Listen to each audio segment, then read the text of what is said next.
আমরা হচ্ছে writing task 1 এর যে গ্রাফ, চার্ট এবং টেবিল এই ৩ টা নিয়ে মেইনলি ডিসকাস করব।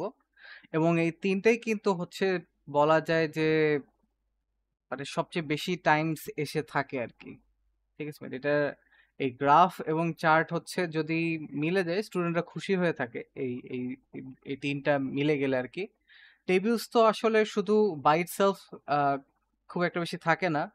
বাট দেখা যাচ্ছে যে গ্রাফ চার্ট হয়তো গ্রাফ প্লাস টেবিল থাকে অথবা গ্রাফ চার্ট প্লাস টেবিল থাকে অথবা দেখা যায় যে অনেক টাইমে খুবই রেয়ার ইনস্ট্যান্সে আম একটা কম্বিনেশন ৩ টার একটা কম্বিনেশন পাওয়া যায় আরকি। সো গ্রাফ, চার্ট এবং টেবিল। সো গ্রাফ হচ্ছে এখন গ্রাফের মধ্যে আবার একটু ভেরিয়েশন চলে আসে আরকি। গ্রাফটা হচ্ছে যেটা আমরা স্ক্রিনে দেখতে পাচ্ছি যে একটা হচ্ছে বার গ্রাফ। ঠিক আছে? এটা হচ্ছে সবচেয়ে কমন গ্রাফ যেটা এসে থাকে।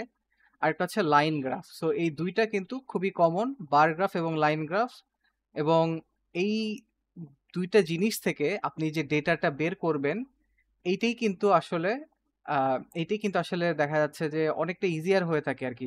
বিশেষ করে গ্রাফ, বার গ্রাফ দেওয়া থাকলে এখান থেকে কিন্তু আসলে বোঝা যায় যে ডাটাটা কেমন আছে বা কিরকম আছে। ফর এক্সাম্পল আম যদি আমরা দেখি যে ডাটাটা আমরা বুঝবো কি করে? যে ১ম টা জাস্ট হচ্ছে কিছু সাবজেক্টসে আ কিছু সাবজেক্টসে স্টুডেন্টরা এক্সাক্ট এখানে কোয়েশ্চেনটা দেওয়া নাই। এটা জাস্ট বেসিক্যালি বোঝার জন্য যে ডেটাটা বোঝার জন্য যে গ্রাফটা আমরা পড়বো কি করে? ফর এক্সাম্পল এখানে আমরা যদি দেখি যে কেমিস্ট্রিতে এমন একটা রেঞ্জে আছে যে 150 থেকে উপরে আবার 200 এর কাছে। ঠিক আছে? সো আমরা কিন্তু এক্সাক্ট জানি না যে এখানে কিন্তু কত। এরকম টাইমে আমরা কিন্তু হচ্ছে ধরে নেই যে হচ্ছে এইটা হবে 180 ঠিক আছে? এটা যেহেতু 200 এর কাছে এবং 150 থেকে একটু দূরে, সো আমরা এটাকে কিন্তু ডিরেক্ট 175 না বলে যদি অ্যাপ্রক্সিমেটলি 180 বলি, যেমন অ্যাপ্রক্সিমেটলি বা অ্যাবাউট, ঠিক আছে? এই ওয়ার্ডগুলো সাধারণত রাইটিং টাস্ক 1 এর ক্ষেত্রে অনেকটা ইউজ হয়, যেখানে ক্লিয়ারলি একটা ভ্যালু কিন্তু আমরা যেখানে চার্ট থেকে দেখে বুঝতে পারছি না। সেটার ক্ষেত্রে অ্যাপ্রক্সিমেটলি, অ্যাবাউট, তারপরে হচ্ছে লেস দেন, মোর দেন, ঠিক আছে? এরকম টাইপের যে vocabulary গুলো এগুলো আমরা ইউজ করে থাকি বেশি। সো এই যে আমরা ফর এক্সাম্পল পরেরটা যদি আমরা দেখি যে এটা 200 এর একটু উপরে, ঠিক আছে? এটাকে আমরা 220 বলতে পারি। ঠিক আছে? সো এইভাবে কিন্তু আমরা একটা এটার কারণে আপনার কখনো মার্ক কাটবে না। এটা যেহেতু একটা approximately আপনি আপনার আই লেভেল থেকে আপনি একটা মানে দেখে একটা এস্টিমেট করছেন। এই টাইপের গুলোতে কিন্তু মার্ক কাটবে না। সো এটা একটা টাইপের কোয়েশ্চেন। আমরা একটু কোয়েশ্চেন টাইপ গুলোর সাথে একটু ফ্যামিলিয়ার হয়ে তারপরে আমরা এটার যে অ্যান্সার কিভাবে করব সেটাতে যাব এবং অ্যান্সার করাটা কম বেশি আ এগুলোর ক্ষেত্রে সেম। সো 2nd যদি আসি যে লাইন গ্রাফটা, এটা ম্যাথমেটিক্সে আমরা প্রায় করে আসি। সেটা হচ্ছে যে বেসিক্যালি গ্রাফের লাইন দেখে আমরা কি একটা পয়েন্টের এস্টিমেটটা করে থাকি। ফর এক্সাম্পল 1995 এ যে সুইমিং ছিল হচ্ছে 50%, ঠিক আছে? আমরা এই যে ব্লুটা এখানে দেওয়া আছে যে swimming, team sports, gym activities. So club মেম্বাররা কোন টাইপের স্পোর্টসে বেশি ইনভলভড ছিল সেটার একটা এস্টিমেট কিন্তু আমরা এই লাইন গ্রাফ থেকে বুঝতে পারছি যে এখানে কয়েকটা জিনিস বোঝা যায় লাইন গ্রাফ থেকে। সো ফার্স্ট অফ অল সেটা হচ্ছে যে ওভারঅল ট্রেন্ডটা বোঝা যায় যে আমার কি এটা কি বাড়ছে নাকি কমছে। ফর এক্সাম্পল আমি যদি বলি সুইমিং এর ক্ষেত্রে আমরা দেখতে পাচ্ছি যে ইনিশিয়ালি ছিল কত 1995 এ 50% এর মতো ছিল এবং এটা 2015 এ যদি আমরা যাই এটা নেমে এসে কততে নেমেছে অ্যারাউন্ড 15% এ নেমে এসেছে। সো ইনিশিয়ালি ছিল 50%, পরে এসে নেমে 2015 এ আমরা দেখতে পাচ্ছি যে 15% এ। সো এটা ওভারঅল ট্রেন্ডটা কি ডাউনওয়ার্ডস, ঠিক আছে? মানে নিচের দিকে, ঠিক আছে? সো এটা নেগেটিভ ট্রেন্ড ফলো করতেছে। তার মানে এটা হচ্ছে নেগেটিভলি প্রোগ্রেশন করছে আরকি। ঠিক আছে? সো 50 থেকে এটা হচ্ছে 15% এ নেমে আসছে। সো এটা হচ্ছে নেগেটিভ ট্রেন্ড বা ডাউনওয়ার্ড ট্রেন্ড যেটাকে বলা হয়। ঠিক আছে? এবং তারপরে যদি আমরা দেখি টিম স্পোর্টস এর ক্ষেত্রে আমাদের ইনিশিয়ালি ছিল অ্যারাউন্ড 32% বলা যেতে পারে 1995 এ এবং 1990 এবং 2015 এ এসেও বলা যায় যে সেম চলে এসেছে। সো এটার কিন্তু ওভারঅল আ বলা যায় যে ওভারঅল কোনো কিন্তু চেঞ্জ নেই। ঠিক আছে? ই আ ইভেন ইনিশিয়ালি এটা হচ্ছে 2000 এর দিকে একটু চেঞ্জ আসছিল। Positive change, right? তারপরে এটা আবার নেগেটিভ চেঞ্জ এসে যেমনটা ছিল তেমনই কিন্তু নেমে এসেছে। সো লাস্টলি হচ্ছে জিম অ্যাক্টিভিটিজ এর ক্ষেত্রে এটা যদি আমরা ফলো করি, সো বেসিক্যালি এটা 1995 এ ছিল 5% এর মতো এবং বাই 2015 এটা হয়ে গেল হচ্ছে অ্যারাউন্ড 25% এর মতো। ঠিক আছে? অ্যারাউন্ড 25% এর মতো। সো অ্যারাউন্ড একটা vocabulary যেটা ইউজ হয় আরকি রাইটিং টাস্ক 1 এর ক্ষেত্রে, গ্রাফের ক্ষেত্রে যেখানে এক্সাক্ট আমরা যেটা ভ্যালুটা পাচ্ছি না আরকি। সো এখানেও কিন্তু একটা পজিটিভ ট্রেন্ড কিন্তু ফলো করছে। সো আমরা কিন্তু কম বেশি যে বার গ্রাফ এবং লাইন গ্রাফটা কিভাবে বুঝবো, একটা কিন্তু জেনারেল আইডিয়াটা কিন্তু আমরা পেয়ে গেলাম। ঠিক আছে? সো এটা আমরা একটা জেনারেল আইডিয়া পেয়ে গেলাম। এবার যদি আসি টেবিল গ্রাফ। আচ্ছা, টেবিল গ্রাফ তো বেসিক্যালি না যেটা আমি শুরুতেই বলেছিলাম যে গ্রাফের ক্ষেত্রে uh either uh either bar graph plus table একসাথে আসে অথবা পাই চার্ট প্লাস টেবিল একসাথে আসে অথবা লাইন গ্রাফ অ্যান্ড টেবিল একসাথে আসে অথবা এগুলোর কোনো একটা কম্বিনেশন আসে। সো এখানে যেমন আমরা দেখতে পাচ্ছি যে বেসিক্যালি একটা বার গ্রাফের সাথে একটা টেবিল দেয়া হয়েছে। ঠিক আছে? এবং এই টাইপের কোয়েশ্চেন গুলা একটু ট্রিকি হয়ে থাকে এইজন্য কারণ এখানে ডেটা অনেক বেশি দেয়া থাকে। সো বেসিক্যালি স্টুডেন্টরা দেখা যায় যে কোয়েশ্চেন থেকে একটু হারায় যায়। বাট এখানে যেহেতু এটা জাস্ট একটা এক্সাম্পল হিসেবে এখানে আমি দিয়ে রেখেছি। তো যে কারণে এখানে আসলে আপনার কোনো কোয়েশ্চেন নেই। সো এখানে জাস্ট আমরা যাতে ডেটাটা ঠিকমতো বুঝতে পারছি কিনা সেই জিনিসটা আমি এখানে কিন্তু আসলে ধরিয়ে দেওয়ার জন্য এখানে এটা এনেছি। ওকে, যদি আমরা একটু দেখি, লক্ষ্য করি। আচ্ছা, এইটার ক্ষেত্রে বার গ্রাফের ক্ষেত্রে একটা অনেক টাইমে যেটা হয় যে আমাদের এস্টিমেট করতে হয়। অনেক টাইমে কখনো হয়তোবা দেখা যেতে পারে যে এক্সাক্ট ভ্যালুটাও কিন্তু আপনাদের দিয়ে দিতে পারে। তখন কিন্তু আমার অ্যাপ্রক্সিমেটলি বা অ্যারাউন্ড বা এই টাইপের vocabulary গুলো যদি আমি ইউজ করি, তখন কিন্তু আমার এটা হচ্ছে নেগেটিভলি এফেক্ট করবে আমার মার্কিংকে। সো যখন আমাকে এখানে দিয়ে দিচ্ছে যে আমার হচ্ছে আম এটাকে বলা যায় হচ্ছে যে $1,87,761 ইউএস ডলার। সো এই যে আমি একটা ভ্যালু বললাম, এই ভ্যালুটা কিন্তু আমি কোনো আন্দাজ করে বলি না, আমাকে এক্সাক্ট দিয়ে দিয়েছে। সো এখানে কিন্তু অ্যাপ্রক্সিমেটলি অ্যাবাউট এই টাইপের কোনো vocabulary না লিখে একদম ডিরেক্ট যে ভ্যালুটা আমাকে দাও, এই টাইপের ভ্যালুটা আমাকে দিতে হবে আরকি।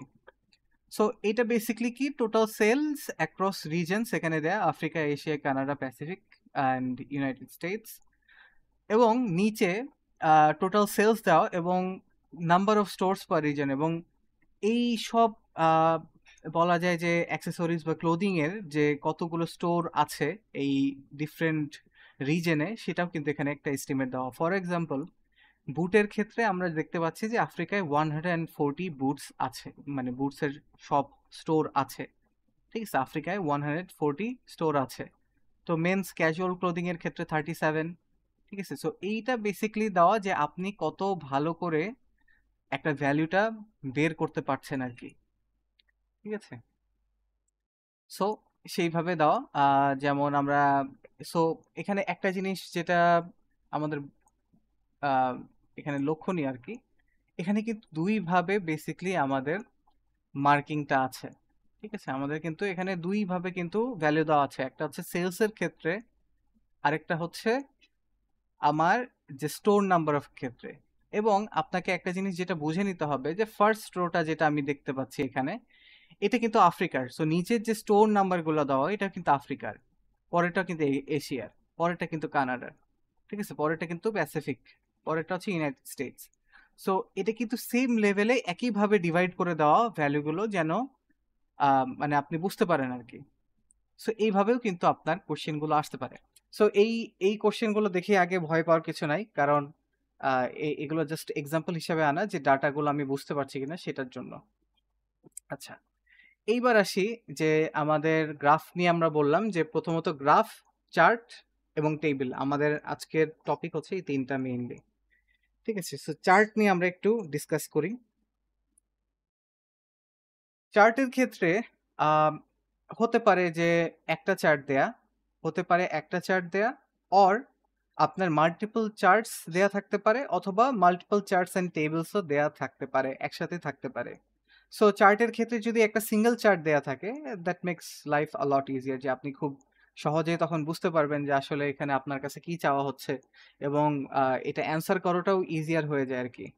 ঠিক আছে? যে how much water do we use? ঠিক আছে? যে শাওয়ারের ক্ষেত্রে কতখানি ইউজ হচ্ছে, ফসেটে কতখানি ইউজ হচ্ছে, ক্লোথস ওয়াশারের ক্ষেত্রে, এক কথায় ওয়াশিং মেশিনে কতখানি ইউজ হচ্ছে, লিক হচ্ছে কতখানি ওয়াটার। সো এইভাবেই এখানে একটা জাস্ট একটা পাই চার্ট দেওয়া এবং এখান থেকে আমরা কিন্তু আম দেখতে পাচ্ছি যে ভ্যালু গুলো কেমন হবে।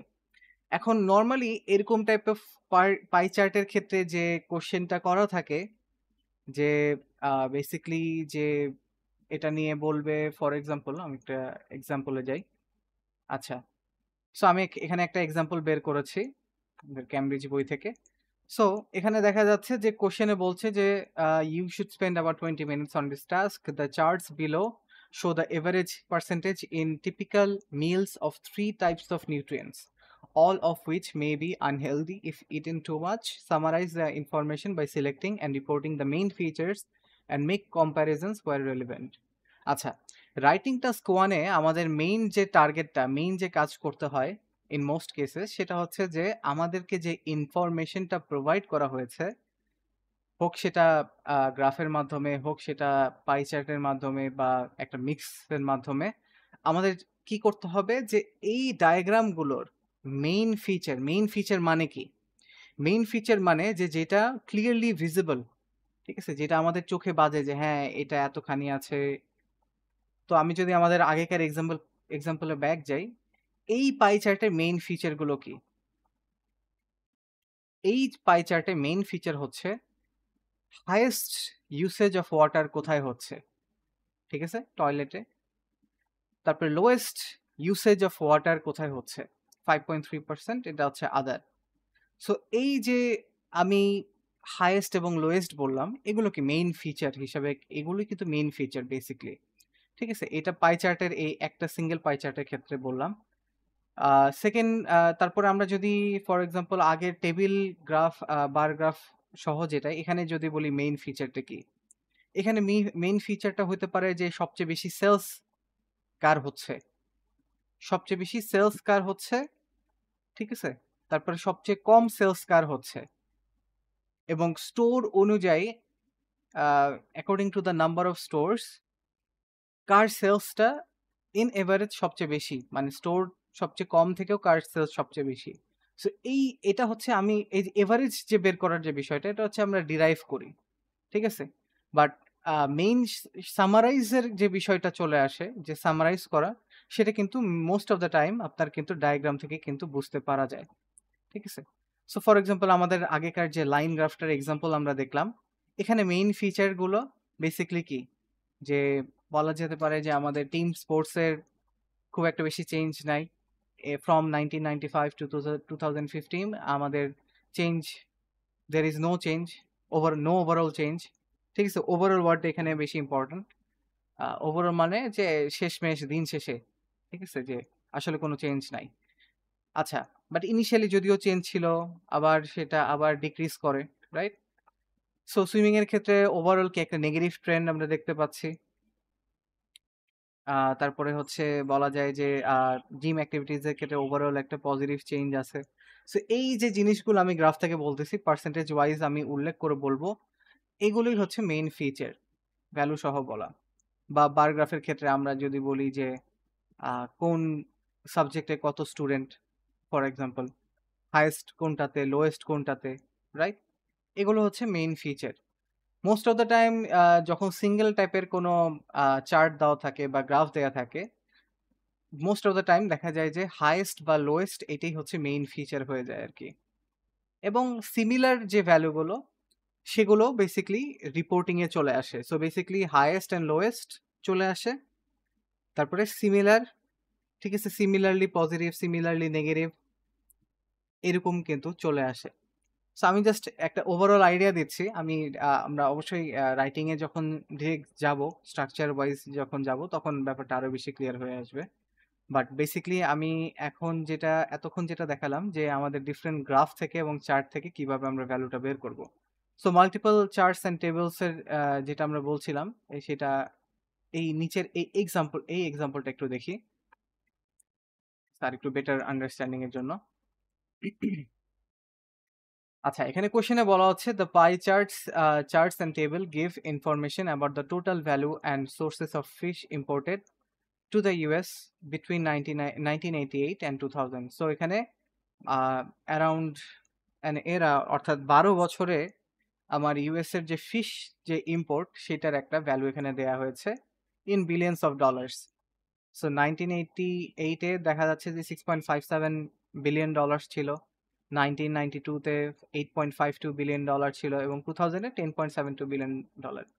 সো আমরা চার্টেও যদি না যাই, জাস্ট ফ্রম দ্য টেবিল আমরা কিন্তু একটা ফিচার যেটা আইডেন্টিফাই করতে পারি, সেটা হচ্ছে যে আমার ওভারঅল কি ট্রেন্ডটা কি, ওভারঅল ট্রেন্ডটা কি পজিটিভ। সো বেসিক্যালি আমার 1988 থেকে 2000 এ কিন্তু আমার যে ফিশের যে ইম্পোর্টের অ্যামাউন্টটা কিন্তু বাড়ছে, রাইট? ইনিশিয়ালি ছিল 6.57, 2000 এ এসে 10.72। সো আমরা কিন্তু রাইট অফ দ্য ব্যাট আমরা কিন্তু একটা মানে ফিচার কিন্তু বুঝতে পারছি। ওকে, এবার আমরা আসি যে সোর্সটা দেখি, source of fish imported to the US. তো এতক্ষণ আমরা দেখলাম যে কত ডলারের ফিশ ইম্পোর্ট করা হয়েছে। নেক্সট আমরা দেখব, যেটা পাই চার্টের মাধ্যমে আমাদের এখানে রিপ্রেজেন্ট করা, সেটা হচ্ছে যে কোথা থেকে আমাদের সোর্সগুলো কি এই ফিশ ইম্পোর্টেড। ঠিক আছে, সো আমরা দেখতে পাচ্ছি যে 1988 এর টাইমে কানাডা হচ্ছে 60%, আদার্স হচ্ছে 27%, চায়না ছিল 13%। সো এইটা হচ্ছে আমার 1988 এ, এবং এখান থেকেও আমি যে ফিচারটাকে আইডেন্টিফাই করতেছি, হাইয়েস্ট লোয়েস্ট, বেসিক্যালি হাইয়েস্ট হচ্ছে আমার কানাডা থেকে এবং লোয়েস্ট হচ্ছে চায়না থেকে। ঠিক আছে, এবং 1992 এর ক্ষেত্রে আমরা দেখতে পাচ্ছি যে ডেমোগ্রাফিকটা শিফট হচ্ছে, যেটা আমাদের আগে ছিল কানাডা হাইয়েস্ট ছিল, 1992 তে এসে আমাদের হচ্ছে আদার্সটাই হচ্ছে হাইয়েস্ট এবং চায়না স্টিল লোয়েস্ট, বাট কানাডার থেকে অনেক পার্সেন্টেজ কমে এসেছে। এবং লাস্টলি আমরা যদি দেখি যে ইয়ার 2000 এর ক্ষেত্রে কি হচ্ছে, যে আমাদের 28% আরো কমে গেছে কানাডার ফিশ ইম্পোর্ট, এবং আমাদের কিন্তু 42%-এ, যদিও ওভারঅল হাইয়েস্ট এখানে, বাট স্টিল কিন্তু আদার থেকে একটু কমে এসেছে, এবং চায়নায় 30%, 20% থেকে 30% হয়ে গেছে। সো এই যে পুরো জিনিসটা, এখান থেকে যদি আমাকে বলা হয় যে মেইন ফিচার গুলো কি কি, সো আমি এখানে main feature, first of all আমার এখানে মেইন ফিচারটা যেটা আমাকে আইডেন্টিফাই করতে হবে, সেটা হচ্ছে যে আমার এখানে ট্রেন্ডটা কি। আমার কি 1988 থেকে 2000 এর মধ্যে কি আমার কি ফিশ ইম্পোর্টটা কি বাড়ছে নাকি কমছে, এটা হচ্ছে আমার ফার্স্ট পয়েন্ট। ঠিক আছে, এবং আমরা দেখতে পাচ্ছি যে বাড়ছে, রাইট? এটা হচ্ছে ফার্স্ট পয়েন্ট। সেকেন্ড পয়েন্ট হচ্ছে যে আমাদের আরেকটা ফিচার যেটা আমরা আইডেন্টিফাই করতে পারি, যেটা আমরা চার্ট থেকে, মূলত পাই চার্ট থেকে বুঝতে পারি, সেটা হচ্ছে যে আমাদের হাইয়েস্ট যে আমাদের largest source of fish importer যাদের থেকে ইম্পোর্ট করছে ইউএস, সেটা কি 1988 এবং 2000 এর মধ্যে কি সেম কিনা? অবশ্যই সেম না।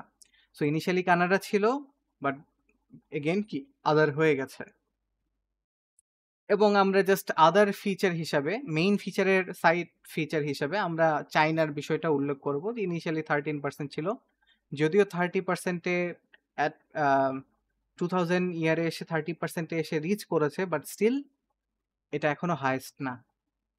ঠিক আছে, বাট যেহেতু আদার মানে অনেক কিছুই বোঝায়, আদার্স মানে অনেক কিছুই বোঝায়, সো আমরা 30% সিঙ্গেল হাইয়েস্ট হচ্ছে কানাডাকে ওভারকাম করতে চায় না, এই হিসাবে আমরা 30%টাকে কিন্তু মেনশন করতে পারি।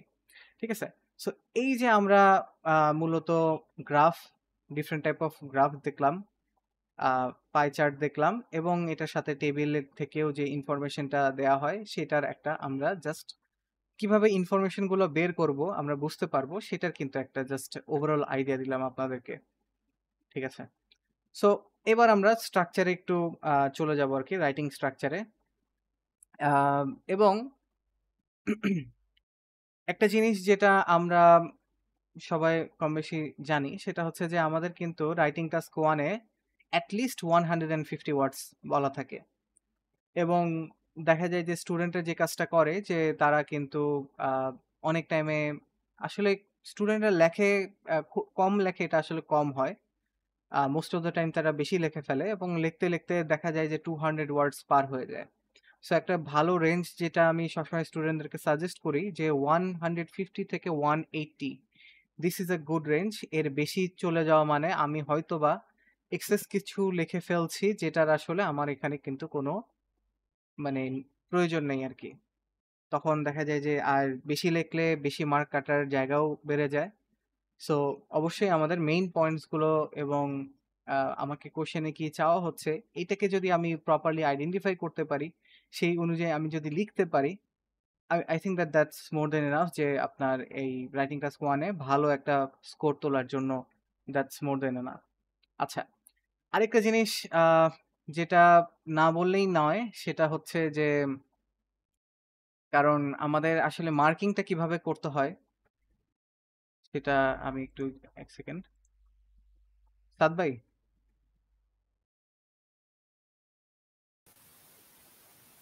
আপনি কি মার্কিংটা কি দেখিয়েছিলেন রাইটিং টাস্ক 1-2 এর? Hello? Hello?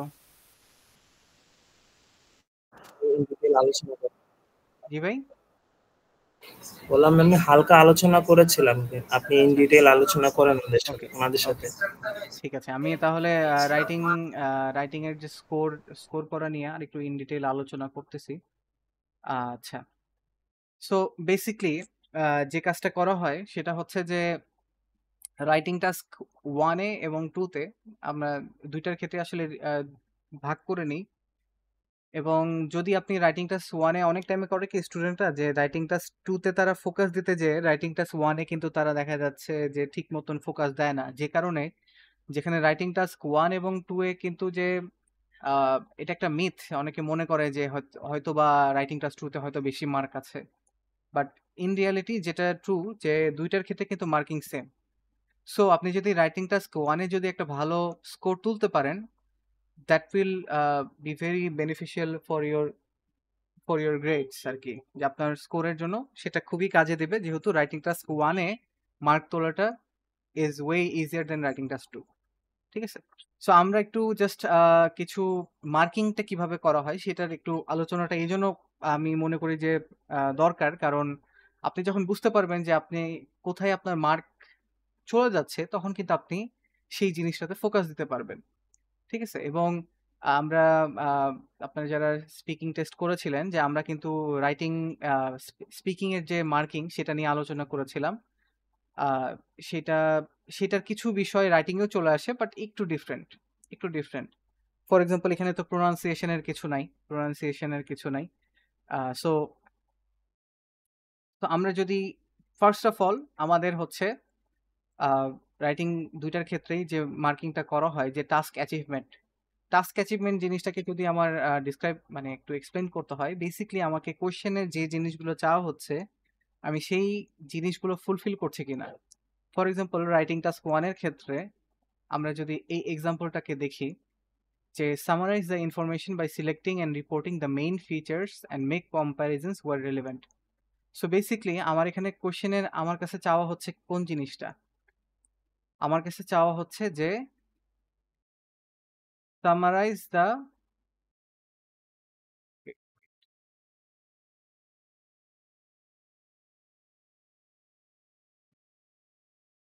Summarise the information.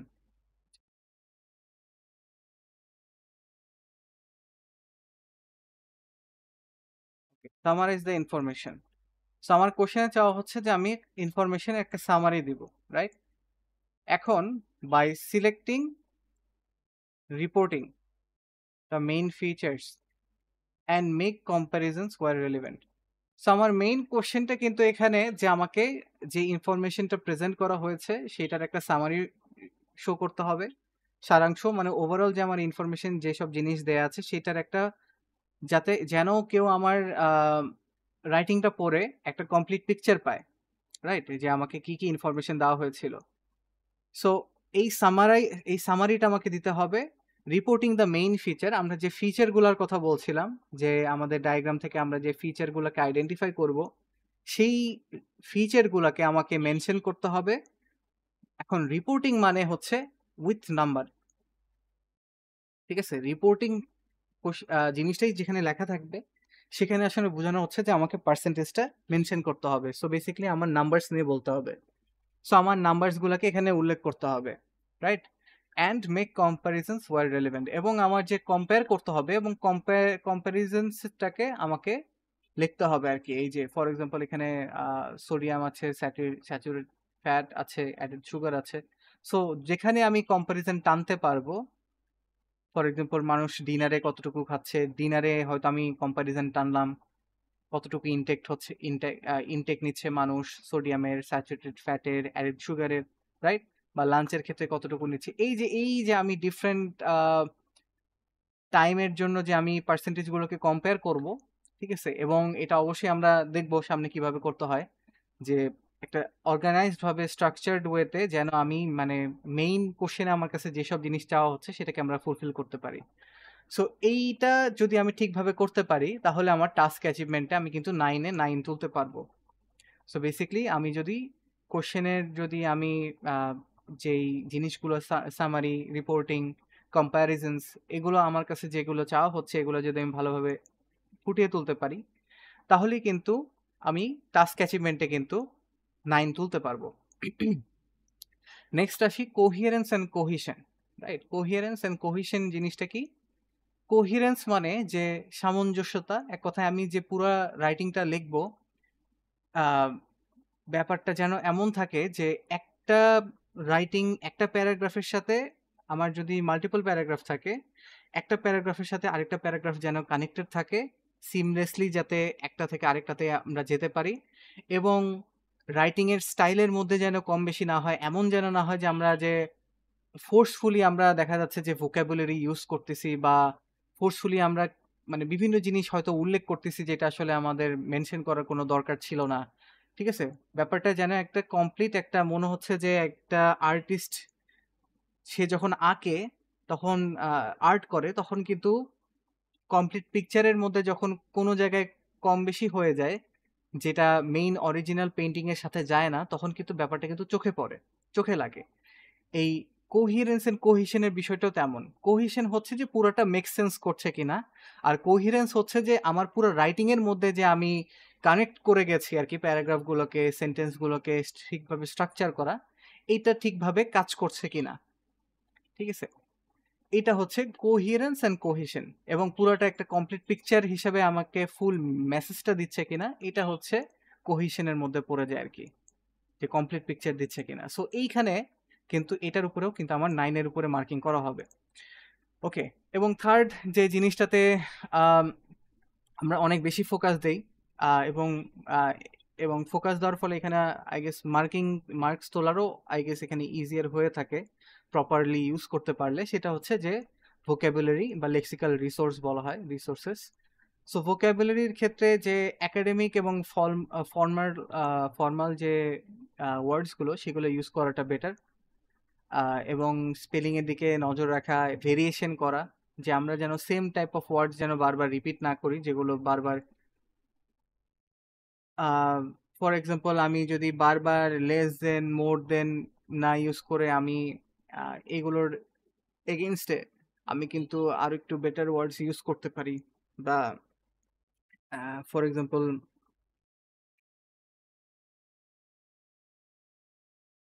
বলা যেতে পারে যে this has an upper hand of এত পার্সেন্ট, ঠিক আছে? মানে একটু ডিফারেন্ট ওয়ার্ডস ইউজ করে, বা রোজ আপ টু, ঠিক আছে? যখন আমি কোনো ট্রেন্ড দেখবো positive trend, rose up to, বা আরো ভোকাবুলারি এখানে যেগুলো হচ্ছে আমাদের লিস্ট দেওয়া আছে আর কি। সো এরকম ডিফারেন্ট ভোকাবুলারি গুলো আমরা যত বেশি ইউজ করব তত আমাদের কিন্তু মার্কিংটা বাড়বে, এবং অবশ্যই ভেরিয়েশন রাখবো, যেখানে আমি there was significant increase, ঠিক আছে, আমি হয়তো বারবার rose up বারবার না ইউজ করে আমি significant increase, significant decrease, advantageous percentage বা আরো যেসব ওয়ার্ড ইউজ করার ফলে বেসিক্যালি ইনক্রিজটাকে বোঝায় সেগুলো আমরা ইউজ করতে পারি আর কি, ডিফারেন্ট ভাবে ভেরিয়েশনে দিতে পারি।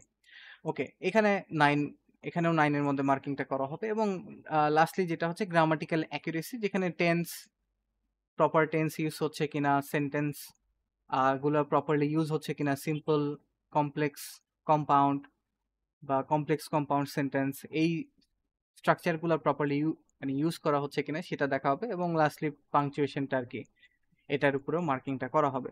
সো এই চারটার উপরে মানে প্রত্যেকটার উপরে 9 এর মধ্যে মার্কিংটা দেয়া হবে এবং লাস্টলি এটাকে এভারেজ করে আপনাকে কিন্তু একটা ফাইনাল গ্রেড দেয়া হবে, রাইট? সো আমরা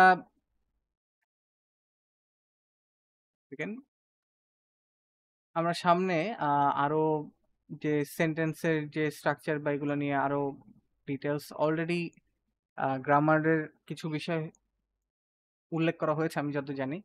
সো এই যে সেন্টেন্সের যে স্ট্রাকচারগুলো, এগুলো হচ্ছে আমাদের ইউটিলাইজ করতে হবে। সো আই ইট রাইস, এটা একটা সিম্পল সেন্টেন্স। তারপর having second thoughts, I turn down their proposal for the project, ঠিক আছে, এটা একটা কমপ্লেক্স সেন্টেন্স। এবং I tried sushi but I didn't realise that it had raw fish despite tasting delicious, ঠিক আছে, এটা একটা কম্পাউন্ড সেন্টেন্স। সো আর কমপ্লেক্স কম্পাউন্ড সেন্টেন্স যেখানে বেসিক্যালি যে আমাদের being late for the exam, I had little time to answer the questions while I was tense even though I knew the answers to all the questions. So এখানে শুরুতেই আগে হচ্ছে complex সেন্টেন্সের জিনিস নিয়ে এসে তারপর আবার এখানে ওয়াইল, ইভেন দো বা ডিফারেন্ট ওয়ার্ড ইউজ করে কিন্তু এটাকে একটা বড় সেন্টেন্স বানানো হচ্ছে। এটা কমপ্লেক্স কম্পাউন্ড সেন্টেন্স। এটা একটা রুল অফ থাম যেটা সবসময় আমি স্টুডেন্টদেরকে বলি সেটা হচ্ছে যে সিম্পল সেন্টেন্স এবং কমপ্লেক্স কম্পাউন্ড সেন্টেন্স এগুলো যত কম ইউজ করা যায় তত ভালো। মেইনলি কমপ্লেক্স সেন্টেন্স এবং কম্পাউন্ড সেন্টেন্স এই দুইটা, এবং এর মাঝে মাঝে সিম্পল সেন্টেন্স বা কমপ্লেক্স কম্পাউন্ড সেন্টেন্স ইউজ করা যেতে পারে। বাট যেটা স্টুডেন্টরা ম্যাক্সিমাম টাইমে যে ভুলটা করে বসে যে তারা কমপ্লেক্স কম্পাউন্ড সেন্টেন্সটাকে বেশি বেশি বেশি কমপ্লেক্স কম্পাউন্ড সেন্টেন্স ইউজ করার ট্রাই করে। বাট আসলে বেশি বেশি ইউজ করলে সেন্টেন্সটা বড় হয়, বাট সেখানে ভুলের জায়গাটা অনেক বেশি বেড়ে যায়, ঠিক আছে? ওকে, সো এখানে যদি আমরা বলি যে টাস্ক ওয়ানটাকে আমরা তাহলে রাইট ওয়েতে কিভাবে করব, যে আমরা কি প্রথমে রিকোয়ারমেন্টস যেগুলো আমরা দেখলাম যে কোশ্চেনে আমার কাছে যেসব চাওয়া হচ্ছে সেটাকে আমরা ফুলফিল করব। তারপরে হচ্ছে যে লিঙ্কিং ওয়ার্ডস প্রপারলি ইউজ করে আমরা সেন্টেন্সগুলোকে কানেক্ট করব, প্যারাগ্রাফগুলোকে কানেক্ট করব, এবং মেইন প্রপার সিস্টেমেটিক স্ট্রাকচার আমরা ফুটিয়ে তুলবো আর কি, ঠিক আছে? আর তারপরে যে different variation of academic vocabulary use করব এবং আমাদের সেন্টেন্সের এক কথায় টেন্সটা ঠিক রেখে, পাংচুয়েশন ঠিক ঠিক রেখে আমরা হচ্ছে ডিফারেন্ট সেন্টেন্স স্ট্রাকচারগুলোকে অ্যাপ্লাই করব। ওকে, সো এখন আমরা যে কাজটা করব সেটা হচ্ছে যে মার্কিংটা তো দেখলাম। এখন আমরা যে কাজটা করব যে রিকোয়ারমেন্টস গুলাকে আরেকটু ব্রেকডাউন করি আমরা, যেন আমরা আরেকটু বেটার আন্ডারস্ট্যান্ড করতে পারি যে আমাদের মার্কিংটা আসলে কিভাবে আমরা তুলতে পারবো। সো যদিও আমরা নেক্সট ক্লাসে আরেকটু ডিটেইলে দেখব যে আরো যেগুলো ফর এক্সাম্পল প্রসেস ডায়াগ্রাম অথবা অন্যান্য যেসব ম্যাপস আছে সেগুলো কিভাবে অ্যান্সার করতে হয়, বাট সিমিলার খুব বেশি ভেরিয়েশন বলা যায় যে কোশ্চেনে থাকে না, জাস্ট অ্যান্সার একটু ভেরিয়েশন থাকতে পারে, কারণ প্রসেস ডায়াগ্রাম বা অন্যান্য ম্যাপ যেগুলো সেগুলোতে আসলে অত বেশি নিউমেরিক ভ্যালু থাকে না। সো আমরা যদি বলি রাইটিং টাস্ক ওয়ানের ক্ষেত্রে আমাদের মেইন রিকোয়ারমেন্টগুলোকে আমরা যদি বলি যে summarise the data, so basically আমাকে যে ইনফরমেশন দেওয়া হচ্ছে সেটাকে আমার সামারাইজ করতে হবে। Describe the stage of the process, এক কথায় আমার কাছে চেঞ্জেসগুলো চাওয়া হচ্ছে, ঠিক আছে? আমার কাছে যদি বিভিন্ন ভ্যালুজের চেঞ্জ দেখানো হয় সেটাকে মেইন, হাইয়েস্ট, লোয়েস্ট, ঠিক আছে, এইগুলোকে কি আইডেন্টিফাই করতে হবে। ট্রেন্ড, আমার যদি গ্রাফ থাকে, লাইন গ্রাফ থাকে বা ডিফারেন্ট টাইম ফ্রেম দেয়া থাকে, তখন কিন্তু আমার ট্রেন্ডটাকে আইডেন্টিফাই করতে হয় যে এটা কি positive trend or negative trend, নাকি ওভারঅল ট্রেন্ডটা সেম, ঠিক আছে, যেমনটা আমরা লাইন গ্রাফের টাইমে দেখেছিলাম।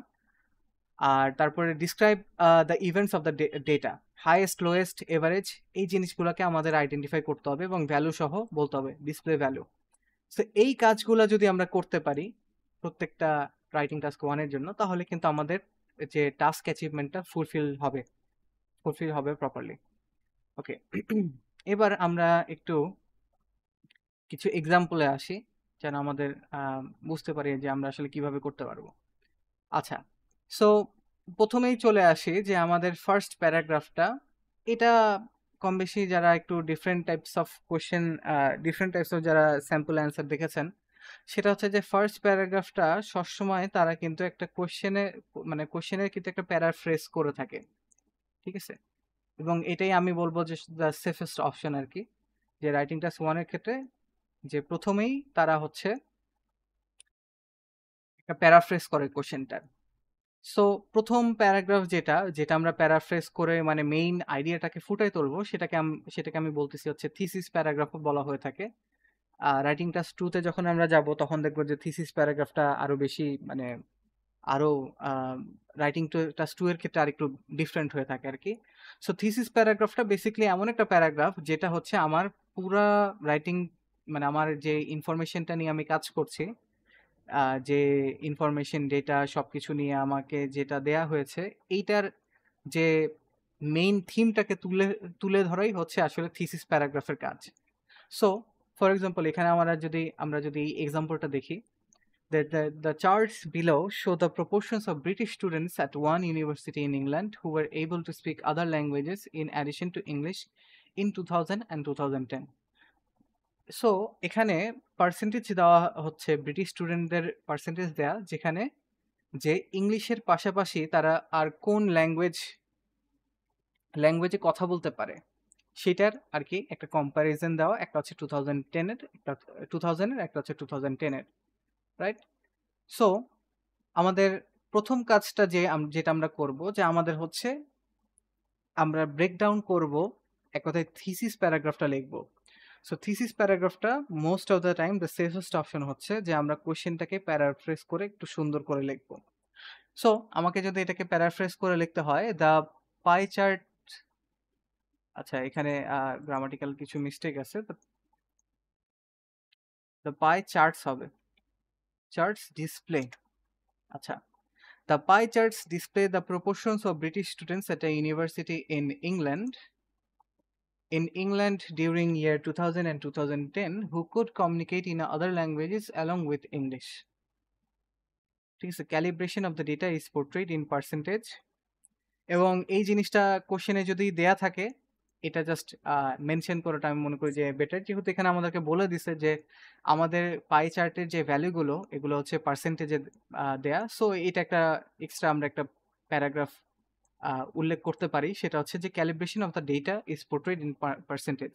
সো আমাদের যে ডেটা যেটা এখানে দেয়া সেটা হচ্ছে পার্সেন্টেজে দেয়া আর কি পাই চার্টের জন্য। সো আমরা দেখি যে the charts below show the proportions of British students at one university in England who were able to speak other languages in addition to English in 2000 and 2010. So এটাকেই জাস্ট প্যারাফ্রেজ করে কি লিখেছি যে the pie charts display the proportions of British students at a university in England during the years 2000 and 2010 who could communicate in other languages along with, বা অ্যালংটাও আসলে এখানে দরকার নাই, with English, other languages besides English is more approved. আচ্ছা, besides English, calibration of the data is portrayed in percentage. So দেখেন এখানে কি কাজটা করা হলো, যে আমাকে কোশ্চেনে যে জিনিসটাই বলা হয়েছে সেটাকে আমি জাস্ট প্যারাফ্রেজ করে বলে দিলাম, এবং জাস্ট ডেটাটা আমার কিসে দেওয়া আছে সেটাকে জাস্ট উল্লেখ করে দিলাম যে calibration of the data is পোর্ট্রেড in percentage. ঠিক আছে, ওকে। সো এটা গেল আমার হচ্ছে ফার্স্ট প্যারাগ্রাফ, এবং এইটা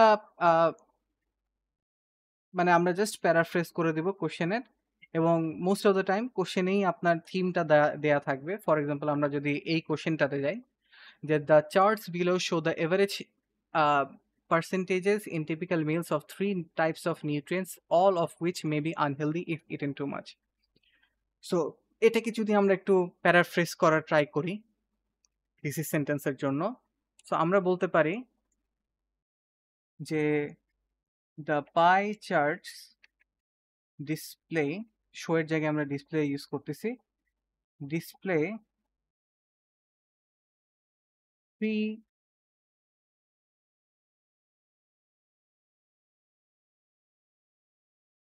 displays the percentage in average of three types of unhealthy nutrients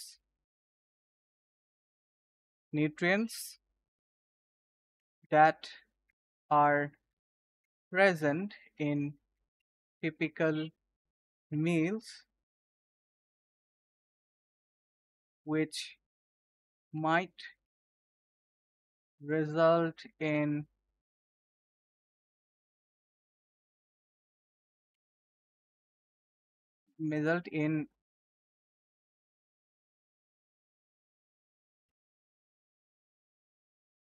unhealthy conditions if consumed in large proportions. Okay, so দেখেন আমাকে যে কোশ্চেনটা দেয়া হয়েছে আমি কিন্তু সেইটাকেই জাস্ট একটু ডিফারেন্ট ভাবে লিখলাম। সেটা কি যে the pie charts display the percentage in average of three types of unhealthy nutrients that are present in typical meals, which might result in unhealthy conditions if consumed in large proportions. So আমি কিন্তু যে কোশ্চেনে আমাকে যে কাজটা বলা হয়েছে, ঠিক আছে, সেটাকে কিন্তু ঘুরায় পেঁচায় আমি ডিফারেন্ট ভাবে বললাম। ঠিক আছে, the pie charts display the percentage in average of three types of unhealthy nutrients that are present in typical meals, which might result in unhealthy conditions if consumed in large proportions. ঠিক আছে, so আমি just এখানে last লিখে দিতে পারি যে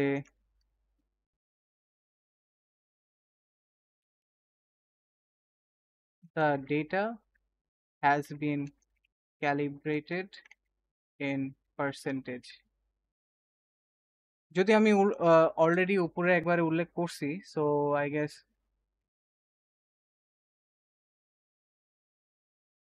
উপরে একবার উল্লেখ করছি, লাগবে না। সো রাইট, সো দেখেন আমি কিন্তু জাস্ট বেসিক্যালি কোশ্চেনটাকেই ডিফারেন্ট ভাবে প্যারাফ্রেজ করে আমি কিন্তু একটা থিসিস প্যারাগ্রাফ কিন্তু লিখে ফেলেছি, রাইট? সো এভাবে আমরা কিন্তু যেটা কোশ্চেনে দেয়া আছে, হ্যাঁ এখানে একটা কোশ্চেন আসতে পারে যে আনহেলদি কন্ডিশন, ঠিক আছে, এখানে বলা হচ্ছে যে আনহেলদি হতে পারে। সো আনহেলদি বলতে আমি এটা বেসিক্যালি ডিরাইভ করে লিখেছি কোশ্চেন থেকে। এখন আনহেলদি কন্ডিশনের কথা আমার এখানে কোথাও বলা নাই, but at the end of the day unhealthy জিনিসটা আমরা কিসের কারণে বুঝাই? যখন একটা খাবারের রেজাল্ট পরিণতি হয় এমন যেটার কারণে আমাদের হেলথ কন্ডিশনসটা ডিগ্রেড করে, সেটাকেই তো আমরা আনহেলদি বলে থাকি বা আনহেলদিনেস বলে থাকি। সো আমি এক কথায় এটাকে ডিরাইভ করেছি কোশ্চেন থেকে যে আনহেলদি কন্ডিশনস হবে যদি লার্জ প্রপোর্শনসে কনজিউম করা হয়, রাইট? সো এইভাবে কিন্তু আমরা ডিফারেন্টভাবে প্যারাফ্রেজ করে প্রথম প্যারাগ্রাফটা লিখব। ওকে ফাইন, এটা গেল। এখন এই জিনিসটার ক্ষেত্রে আমরা, আচ্ছা এখন রাইটিং টাস্ক ওয়ানে ডাটাটা আমাদের ডিফারেন্টভাবে দেয়া থাকতে পারে এবং সেটার কারণে আমাদের ওভারঅল স্ট্রাকচারটা কিন্তু একটু ডিফারেন্টভাবে চেঞ্জ হতে পারে, ঠিক আছে? সো আমি এখানে চারটা ওয়ে যেটা দিয়ে রেখেছি যে এটা ফলো করতে পারেন, এটা ফলো করলেই আশা করি যে একটা ভালো স্কোর করতে পারবেন। সেটা হচ্ছে যে থিসিস প্যারাগ্রাফ তো সবগুলোর জন্য সেম প্রথমে থাকবে। নেক্সট হচ্ছে overall plus trend, right? So basically যে কাজটা করা যায় এবং এইটা হচ্ছে বেসিকলি মোর অ্যাপ্রোপ্রিয়েট ফর বার বা লাইন গ্রাফের ক্ষেত্রে বলা যায়, বা যদি টেবিল দেয়া থাকে টেবিলের ক্ষেত্রে। অনেক সময় পাই চার্টের ক্ষেত্রে কিন্তু আসলে খুব, যদি পাই চার্টের সাথে সাপোর্টিং কোনো ডেটা না থাকে, সাপোর্টিং অন্য কিছু না থাকে, তখন কিন্তু আমাদের জন্য আসলে ট্রেন্ডটা বের করা কিন্তু টাফ হয়ে যায় এবং অনেক সময় ট্রেন্ড তারা চায় না। ঠিক আছে? বাট যদি বার বার বা লাইন গ্রাফ যদি হয়ে থাকে এবং টেবিল যদি দেয়া থাকে তখন কিন্তু একটা ট্রেন্ড কিন্তু বোঝা যায়। সো ওভারঅল কি হচ্ছে প্লাস আমার ট্রেন্ডটা কি, যে ওভারঅল কি বাড়তিছে নাকি কমতিছে, কোনটা বাড়তিছে কোনটা কমতিছে, এই জিনিসটাই কিন্তু হচ্ছে বেসিক্যালি আমার ট্রেন্ড। ঠিক আছে? এবং এটা হচ্ছে আমাদের সেকেন্ড প্যারাগ্রাফে আমরা রাখবো। এটা একটা ওয়ে। থার্ড প্যারাগ্রাফে হচ্ছে হাইয়েস্ট এবং লোয়েস্ট। এবং এই যে আমরা কোশ্চেনে বলেছিলাম যে কম্প্যারিজনস এর কথা, যে তারা চায় যে আমরা যেন কম্পেয়ার করি। সো এই জিনিসটা কিন্তু এই থার্ড এবং ফোর্থ প্যারাগ্রাফে কিন্তু চলে আসে। সো থার্ড প্যারাগ্রাফে চলে আসে যে কোনটা হাইয়েস্ট কোনটা লোয়েস্ট সেটাকে আমরা পয়েন্ট আউট করলাম। এবং দেখা যাচ্ছে যে আমাদের যদি কোনো র্যান্ডম কোনো ভ্যালু যদি থাকে, এমন একটা ভ্যালু থাকে যেটা আসলে কোনো ট্রেন্ডের মধ্যে পড়তেছে না বা হাইয়েস্ট লোয়েস্টের মাঝামাঝি একটা পর্যায়ে পড়তেছে বা কারোর সাথে কোনো মিল নাই, সেটাকেও আমরা উল্লেখ করে দিতে পারি। আমি এগুলোর এক্সাম্পল দেখাবো। জাস্ট স্ট্রাকচারগুলো আগে বলে নিচ্ছি যেন পরে আপনারা রিলেট করতে পারেন। অ্যান্ড লাস্ট প্যারাগ্রাফে দেখা যাচ্ছে যে অনেক টাইমে বিশেষ করে বার গ্রাফের ক্ষেত্রে অনেক সময় যেটা দেখা যায় যে কিছু ভ্যালুস থাকে যেগুলো সিমিলার থাকে। ঠিক আছে? তো এই জিনিসগুলোকে আপনি একসাথে এনে এগুলোকে সাইড ফিচার হিসাবে প্রেজেন্ট করতে পারেন। যে ফর এক্সাম্পল এমন হতে পারে যে ফিজিক্স এবং for example students per subject, যে কোন সাবজেক্টে কত স্টুডেন্ট, হতে পারে যে কেমিস্ট্রি এবং ফিজিক্সের স্টুডেন্টরা মানে সিমিলার। সো এই জিনিসটা স্লাইড চেঞ্জ খুব একটা বেশি সিমিলার হিসাবে আপনি কিন্তু উল্লেখ করতে পারেন। বা আবার হতে পারে যে হিস্ট্রি এবং সোশ্যাল সায়েন্সে হতে পারে যে স্টুডেন্ট কম বাট সিমিলার। ঠিক আছে? বা হতে পারে যে কোনো চেঞ্জ হতে পারে যে স্লাইডস, যেমন আমরা উপরে যেটা দেখেছিলাম ফর এক্সাম্পল যে চায়নায় কি স্লাইড চেঞ্জ হয়েছিল, 20% থেকে 30% হয়ে গিয়েছিল আর কি। যে মাল্টিপল আমাদের যেখানে মাল্টিপল মাল্টিপল সোর্স থেকে যেখানে হচ্ছে কি বলে যে আমরা যে ফিশ ফিশ ইম্পোর্টার দেখছিলাম আর কি। সো ফর এক্সাম্পল 20% থেকে 30% চেঞ্জ হয়েছে। সো এটা একটা স্লাইট ইনক্রিজ, বা হতে পারে 30% থেকে 20%। এই যে স্লাইটলি যেসব ইনক্রিজ এগুলো আমরা সাইড ফিচার হিসাবে কিন্তু লাস্ট প্যারাগ্রাফে কিন্তু ইউজ করতে পারি। এবং এটা কিন্তু আমাদের একটা স্ট্রাকচার হিসাবে কাজ করবে। আচ্ছা, আমাদের আচ্ছা আরেকটা জিনিস বলে রাখা ভালো যে আমাদের সবসময় যে 4টা প্যারাগ্রাফ লাগবে নট নেসেসারি।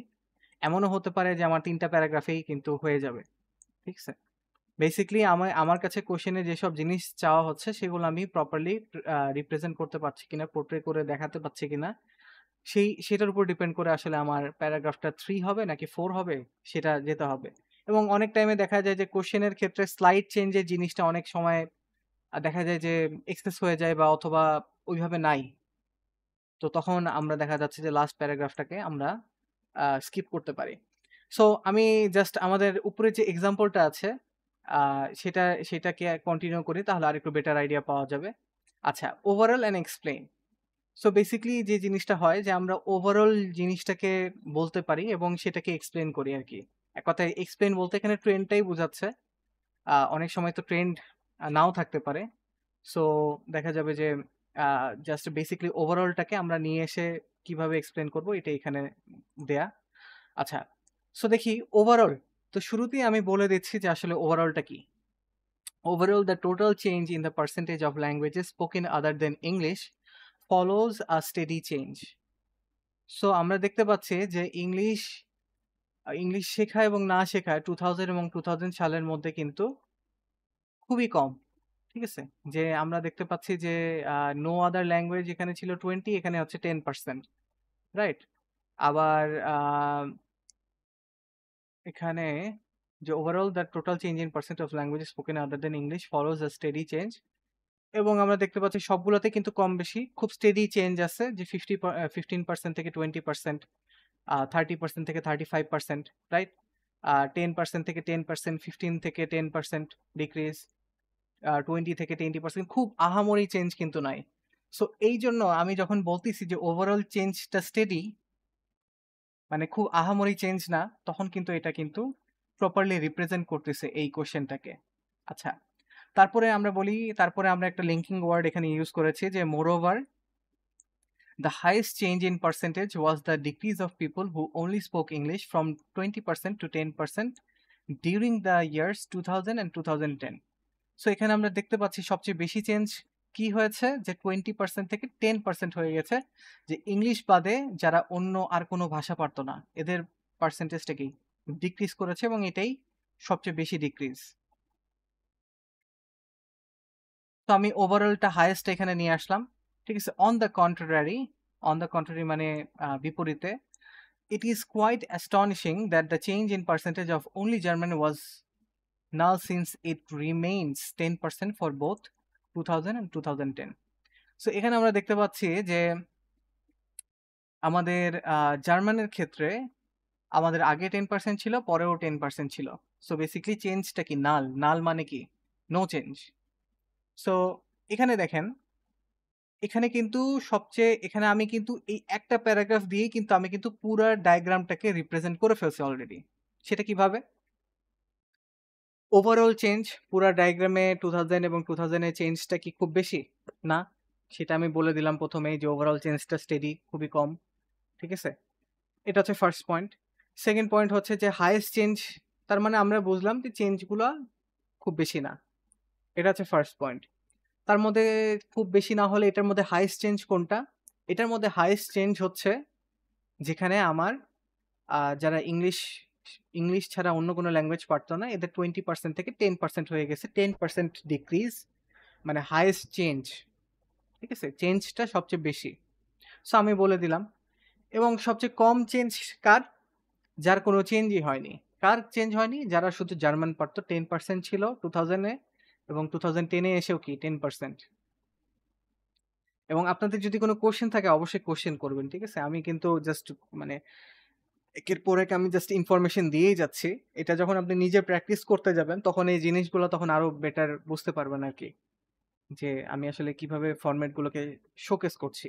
সো দেখেন আমার কিন্তু এই জাস্ট একটা প্যারাগ্রাফ দিয়েই কিন্তু আমি পুরা বলা যায় যে প্রথম প্যারাগ্রাফ দিয়ে তো জাস্ট আমরা প্যারাফ্রেজ করে থিমটাকে তুলে ধরলাম।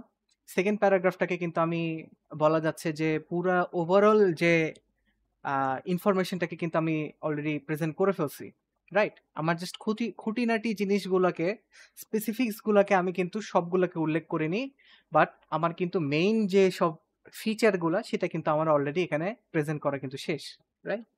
ওকে, আচ্ছা, এইবার আমরা থার্ড প্যারাগ্রাফে চলে যাই। সেটা হচ্ছে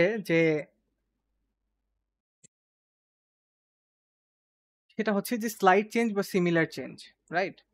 যে আমাদের এখানে কিন্তু যেহেতু খুব বেশি চেঞ্জ হয়নি, সো আমার কিন্তু চেঞ্জেস গুলা যেগুলো সিমিলার চেঞ্জ বা স্লাইড চেঞ্জ সেগুলো কিন্তু খুবই, মানে সেগুলোর সংখ্যা কিন্তু ভালোই আছে। এই জন্য কিন্তু এগুলো সাইড ফিচার হিসেবে কিন্তু আমরা উল্লেখ করতে পারবো।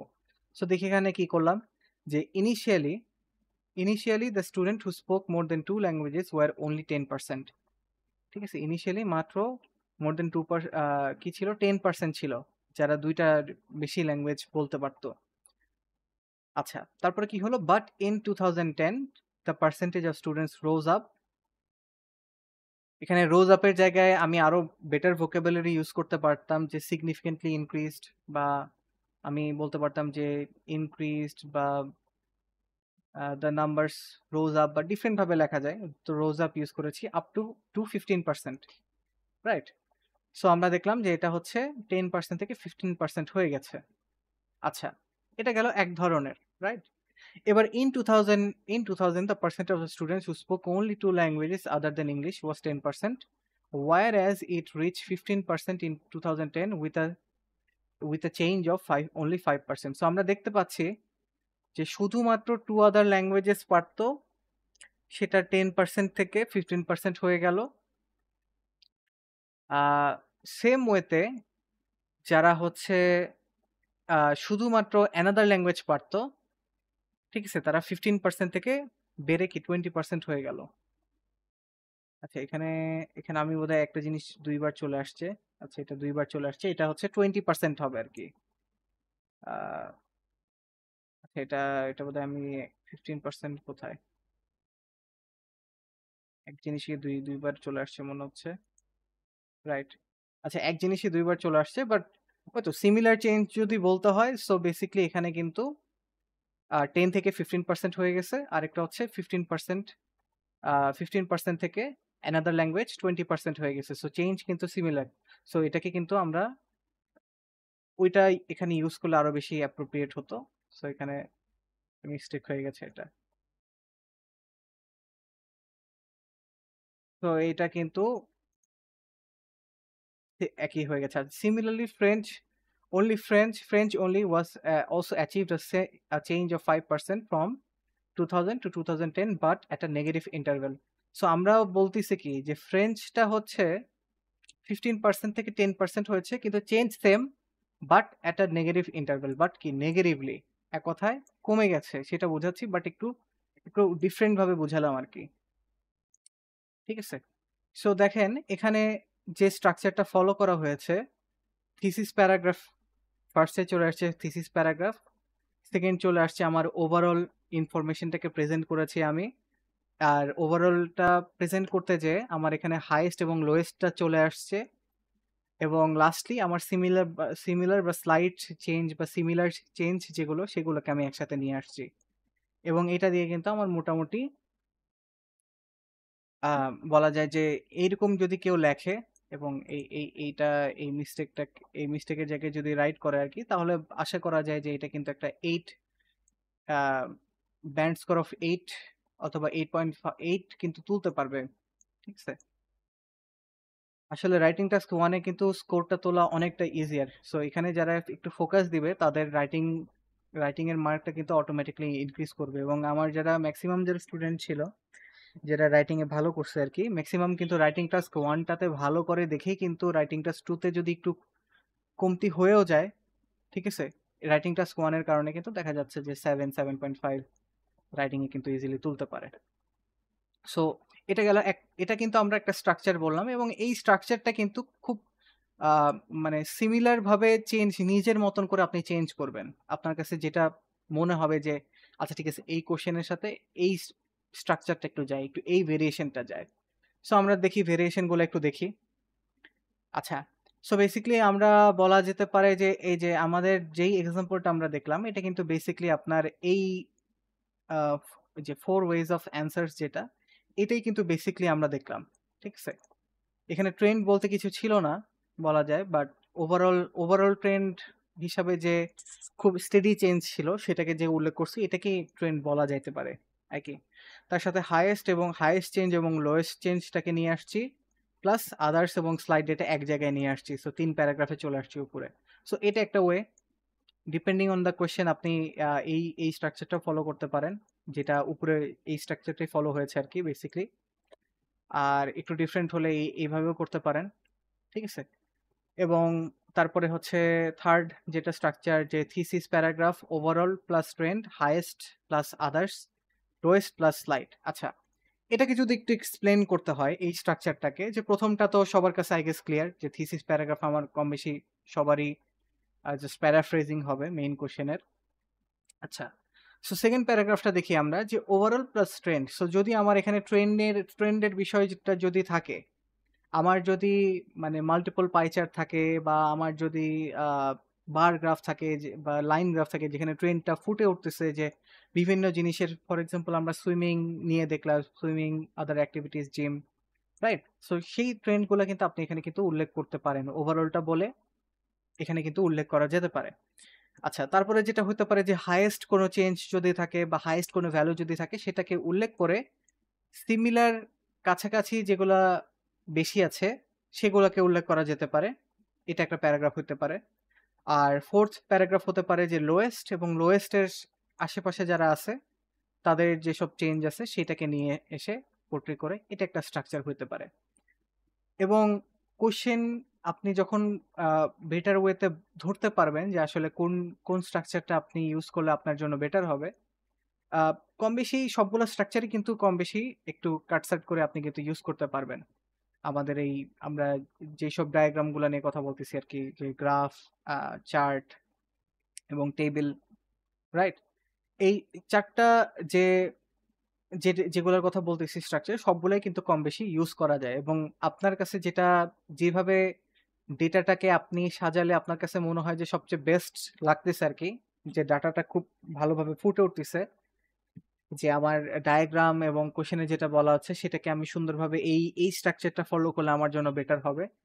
এইটা আপনি যতক্ষণ আসলে লিখতে বসবেন, নিজে ট্রাই করবেন, ততক্ষণ কিন্তু এই জিনিসটা আপনার কাছে ক্লিয়ার হবে না।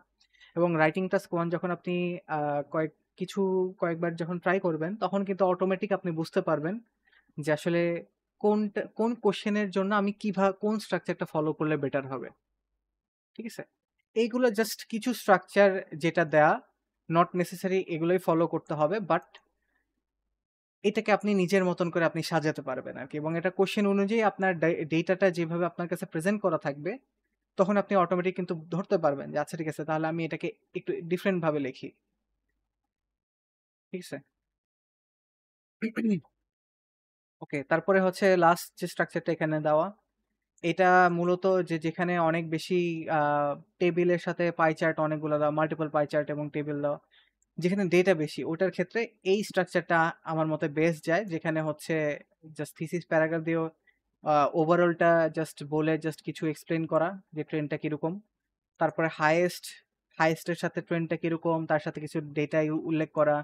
তারপরে পরিগ্রাফের লোয়েস্টের সাথে যদি ডিফারেন্ট ট্রেন্ড থাকে লো যেগুলো নেগেটিভ ট্রেন্ড ওগুলোকে উল্লেখ করা। তার সাথে কিছু ডেটা এবং স্লাইড সিমিলার কিছু যদি ভ্যালু থাকে সেগুলোকে উল্লেখ করা আরকি। সো এগুলো জাস্ট কয়েকটা স্ট্রাকচার এখানে দেয়া। এগুলো আপনি চাইলে ফলো করতে পারেন। আ মোটামুটি সব আ যেগুলো রাইটিং টাস্ক 1 সবগুলাকেই এই ৪ টা স্ট্রাকচারে ফেলা সম্ভব। প্লাস আপনি নিজের মতন করে কাট সেট করে একটু রিঅ্যারেঞ্জ করতে পারেন। ডিপেন্ডিং আপনার কাছে যেটা মনে হবে আরকি যে আ এভাবে করলে বেটার হতো আরকি। আচ্ছা। সো এটা গেল। আমরা একটু আ কোয়েশ্চেন এ আসি আরকি। আমরা একটা এক্সাম্পল এ আসি। আচ্ছা, এখানে অলরেডি কিন্তু আমরা যে ফার্স্ট প্যারাগ্রাফটা অলরেডি করেছিলাম। এইবার আমরা যে কাজটা করতে পারি যে আমরা একটু দেখি এই কোশ্চেনটাকে স্টাডি করে আমরা দেখব যে এটাকে কিভাবে কোন স্ট্রাকচারে ফেলা যায়। ঠিক আছে? So average percentages of sodium, saturated fats and added sugars in typical meals consumed in the USA, right? আচ্ছা। সো এখানে আমরা দেখতে পাচ্ছি যে সোডিয়াম হচ্ছে এটা হচ্ছে ওভারঅল পার্সেন্টেজ দেওয়া। সেটা হচ্ছে যে ৪ বেলায় ব্রেকফাস্ট, লাঞ্চ এবং ডিনার এবং স্ন্যাকস কোন টাইমে কতটুকু কনজিউম করা হচ্ছে সেটার একটা কিন্তু এখানে চার্ট দেওয়া। এই ৩ টা নিউট্রিয়েন্টস এর। একটা হচ্ছে সোডিয়াম, একটা স্যাচুরেটেড ফ্যাট, আর একটা হচ্ছে অ্যাডেড সুগার, রাইট?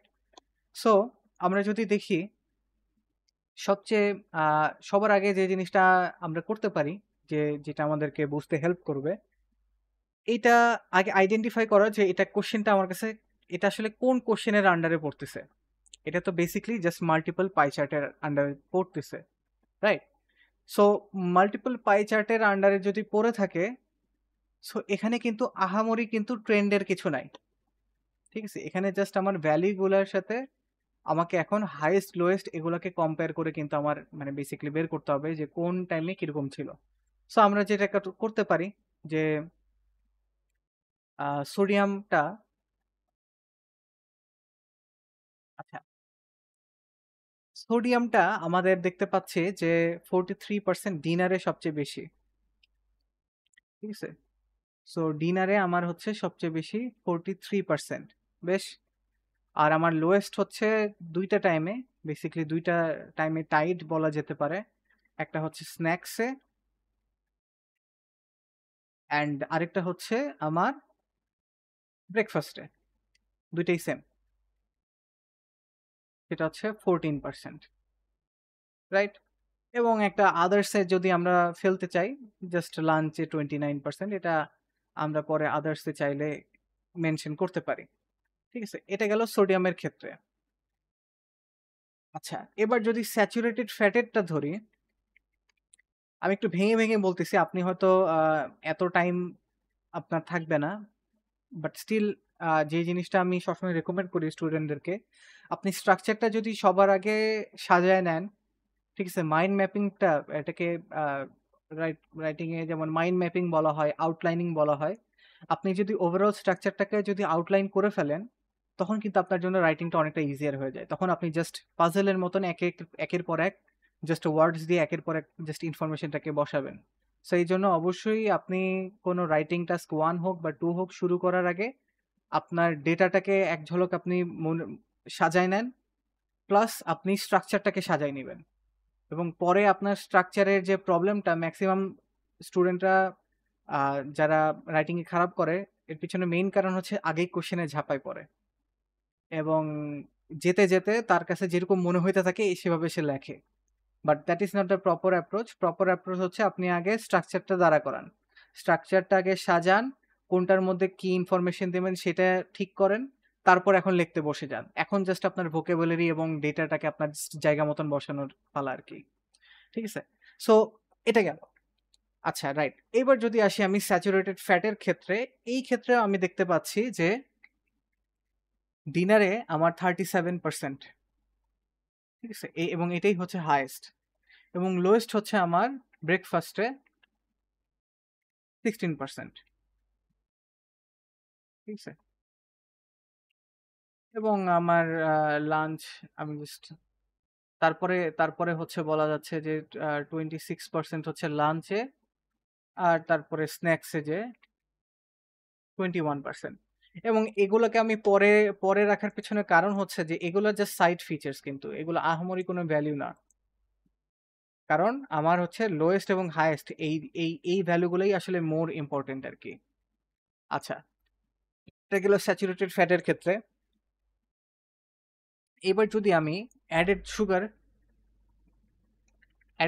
এরটা যদি আমি যদি আমি মানে রাখি, আমি দেখতে পাচ্ছি যে আমার হচ্ছে স্ন্যাক্সে হচ্ছে সবচেয়ে বেশি। এবং এটা দেখতে পেলাম যে আমাদের ওভারঅল যে ট্রেন্ড ফলো করতেছিল যে ডিনারেই সবচেয়ে বেশি হচ্ছিল, এই ট্রেন্ডটাকে কিন্তু ব্রেক করে দিল অ্যাডেড সুগার, রাইট? সো আমাদের কিন্তু স্ন্যাক্সে এসে 42%। আচ্ছা, এবং আমাদের লোয়েস্টটা কততে? লোয়েস্টটা কিন্তু আমাদের ব্রেকফাস্টে। তো আমাদের যদি বলা হয় যে একটা ট্রেন্ড বের করতে, সেটা যেটা ৩ টার জন্যই সেম, তাহলে আমি কোনটার কথা বলবো? ব্রেকফাস্ট সবগুলার ক্ষেত্রেই কিন্তু ব্রেকফাস্টে এই ৩ টা নিউট্রিয়েন্টস এর কিন্তু ইনটেকটা কম। কারণ আমরা যদি ব্রেকফাস্টে দেখি 14%, রাইট? আমরা মানে সোডিয়ামের ক্ষেত্রে 14%, স্যাচুরেটেড ফ্যাটের ক্ষেত্রে 16%, আবার অ্যাডেড সুগারের ক্ষেত্রেও 16%। সো ব্রেকফাস্ট কিন্তু সবগুলোর ক্ষেত্রেই কিন্তু ব্রেকফাস্টে এগুলোর কিন্তু কনজাম্পশন কম। ওকে? আর তারপরে এরপরে যদি দেই, আচ্ছা আমরা দেখলাম যে হাইয়েস্ট লোয়েস্ট দেখলাম। এবার যদি আমরা এর পরেরটা যদি ক্যালকুলেট করি, সো বেসিক্যালি 23% হচ্ছে আমাদের ডিনার, যেটা অন্যান্যগুলা থেকে আলাদা। অন্যান্যগুলাতে ডিনারে হাইয়েস্ট ছিল। ওকে, আর এখানে হচ্ছে 23%। আর তারপরে বলা যেতে পারে লাঞ্চে হচ্ছে 19%, রাইট? তো আপনি দেখেন এই ডেটাটাকে কিন্তু আমি কয়েকভাবে সাজাতে পারবো। আমি চাইলে হচ্ছে যেহেতু আমি দেখতে পাচ্ছি যে ম্যাক্সিমাম ক্ষেত্রে যেহেতু ডিনারের ক্ষেত্রেই আসলে পার্সেন্টেজটা বেশি থাকে, সেটা আমরা করতে পারি। বাট এখানে ডিনারটা is not the main factor. কারণ ডিনারে কিন্তু আসলে ব্রেক হয়ে গেছে। ট্রেনটা কিন্তু ডিনারে ব্রেক হয়ে গেছে অ্যাডেড সুগারে এসে। সো আমরা যদি অ্যাডেড সুগারটাকে যদি আমরা যদি ডিনারটাকে যদি আমাদের কোর মেইন ফিচার হিসাবে নেই, তাহলে কিন্তু ব্যাপারটা ভুল হবে। সো এটাকে আমরা আরেকটু ডিফারেন্ট ভাবে অ্যাপ্রোচ করতে পারি, যে এখন মূলত এটা সবার প্রিফারেন্সের উপর ডিপেন্ড করে যে আসলে সে এই ভ্যালুটাকে কিভাবে সাজাবে। এটাকে আমরা সাজাতে পারি যে লোয়েস্ট আকারে, ঠিক আছে? যে লোয়েস্ট আকারে কি, যে দেখা যাচ্ছে যে ব্রেকফাস্টে সবগুলাতেই কম। স্ন্যাক্সে এসে দেখা যাচ্ছে যে সোডিয়ামের কম, স্যাচুরেটেড ফ্যাটের বেশি, বাট অ্যাডেড সুগারের সবচেয়ে বেশি, ঠিক আছে? এবং আমাদের যদি বেসিক্যালি ট্রেন্ডটা নিয়ে বলতে হয়, এইসব এখানে আহামরি আসলে ট্রেন্ডের কিছু নাই। এখানে বেসিক্যালি আমার কম্প্যারিজন করে হাইয়েস্ট লোয়েস্টটাকে যে আমি ঠিকভাবে প্রেজেন্ট করব, এটাই কিন্তু আমার আসলে এখানে মেইন চ্যালেঞ্জ এই কোশ্চেনের জন্য। সো এটাকে আমি সাজাইতে পারি আমাদের তো অলরেডি থিসিস প্যারাগ্রাফ তো অলরেডি ডান। আচ্ছা, এবার যে কাজটা আমি করব যে ওভারঅল, এখানে ওভারঅলও বলতে তেমন কিছু নাই। ওভারঅল হিসাবে আমি বলতে পারি যে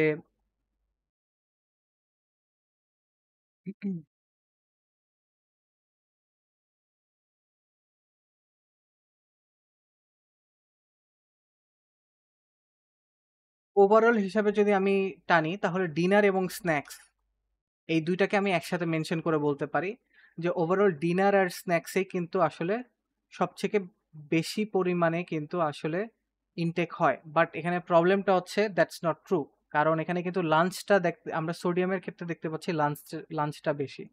সো এই টাইপের কোশ্চেনে কিন্তু ওভারঅল বলতে আসলে তেমন একটা কিছু নাই। সো আমরা এখানে ট্রেন্ড নিয়ে আসবো। ঠিক আছে?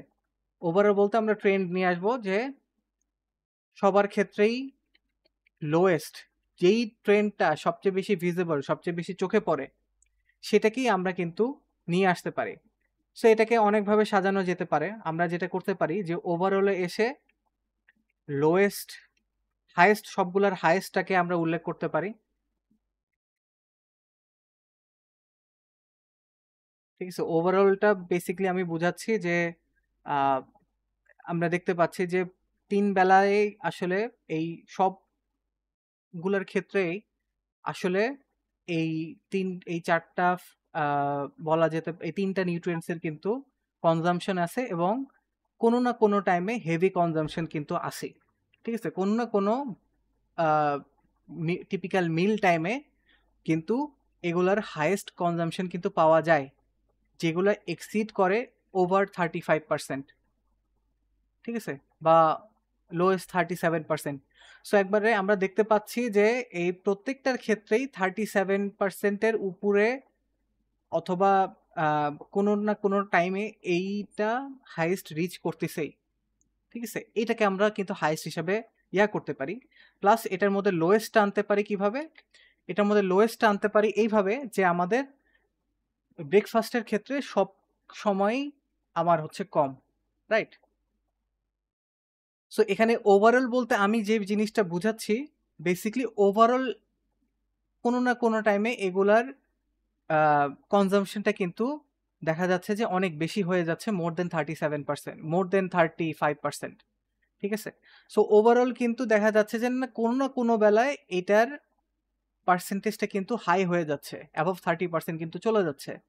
ঠিক আছে? এই ৩ টা নিউট্রিয়েন্টস এর ক্ষেত্রেই।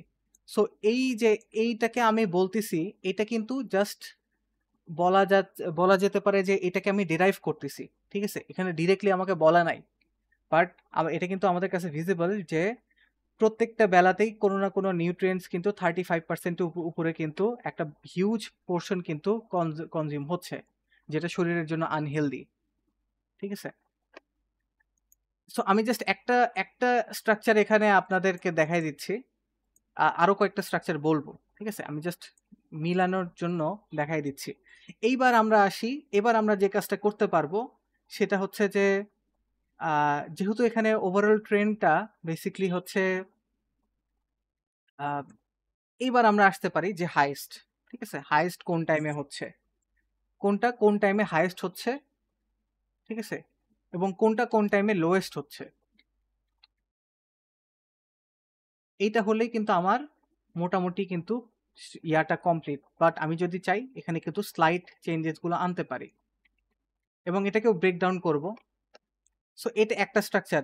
ঠিক আছে? এটা একটা স্ট্রাকচার গেল। যে ওভারঅল আমার এখানে আমরা দেখতে পাচ্ছি যে কনজাম্পশনটা বেশি হচ্ছে। ঠিক আছে? টিপিক্যাল মিল টাইমে এবং এবং হাইয়েস্টটা বলতে আমরা এখানে যে জিনিসটা বুঝাচ্ছি, highest in terms of percentage uh এই নিউট্রিয়েন্টস এর ক্ষেত্রে। ঠিক আছে? আর এই হাইয়েস্ট লোয়েস্ট যেটার কথা বলতেছি, এটা হচ্ছে বাই মিল টাইমের ক্ষেত্রে। ঠিক আছে? এটা হচ্ছে বাই মিল। তো আমরা আ যে জিনিসটা করতে পারবো যে এটা একটা ওয়েতে হতে পারে। এটাকে আমরা যত আসলে বেটার স্ট্রাকচার করতে পারবো, যত আমরা ট্রেন এটার মধ্যে ইন্ট্রোডিউস করতে পারবো, তত এটা বেটার হবে। সো আমরা দেখি আরেকটা স্ট্রাকচার ট্রাই করি। ঠিক আছে? এটা থিসিস গেল। এবার ওভারঅল আসি। এইবার আমরা যে কাজটা করতে পারি যে আমরা শুরুই করব হচ্ছে হাই কনজাম্পশন দিয়ে। ঠিক আছে? আমরা বাই মিল, এক কথায় ওভারঅল বাই মিল মানে মিল অনুযায়ী আমাদের ওভারঅল কোনটায় বেশি হচ্ছে। ঠিক আছে? এই জিনিসটা আমরা হচ্ছে এখানে নিয়ে আসব। আচ্ছা, এটা নিয়ে আসলাম। এইবার যদি আমরা নিয়ে আসি এবার হাইয়েস্ট অ্যান্ড লোয়েস্ট। ঠিক আছে? আর তারপরে সিমিলার নিয়ে আসলাম। এখন আপনি আমাকে একটু বলেন যে কোন স্ট্রাকচারটা আসলে বেটার রিপ্রেজেন্ট করতেছে এইটাকে?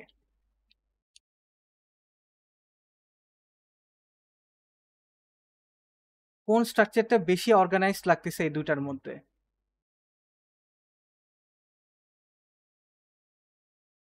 হ্যালো?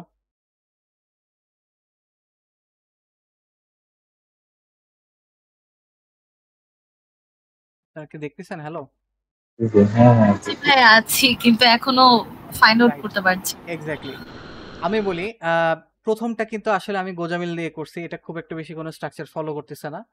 এই সেকেন্ডটাকে যদি আমরা বলি, বাই মিল যদি আমি যাই, তাহলে কিন্তু বলা যায় যে আসলে কোনটাতে কোনটার পার্সেন্টেজ কেমন। যেমন ফর এক্সাম্পল আমরা যদি দেখি যে বাই মিল যদি এখন প্রথমে আমরা স্ট্রাকচার করছিলাম হচ্ছে বাই নিউট্রিয়েন্টস, রাইট? এখন আমরা একটু এটাকে সাজাই বাই বাই মিল। সো আমি আগে ব্রেকফাস্টে আসি। ঠিক আছে? ব্রেকফাস্টে আমার সোডিয়াম কত? 43%। ঠিক আছে? আর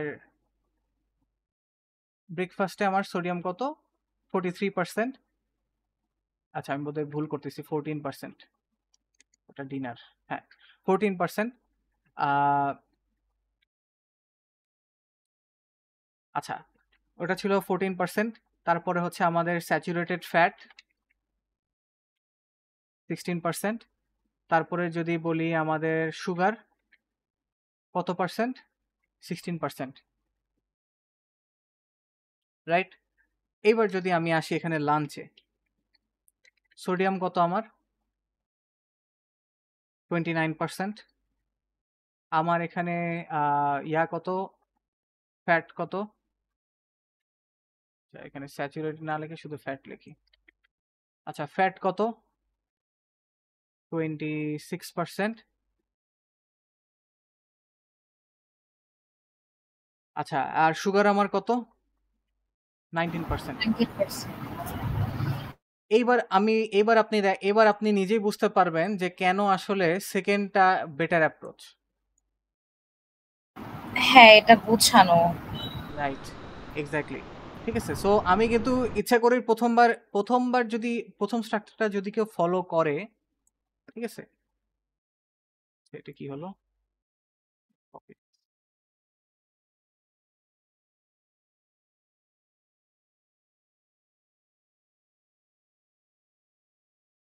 প্রথমটা ডিলিট হয়ে গেছে। দিস ইজ ওভারঅল বাই মিল।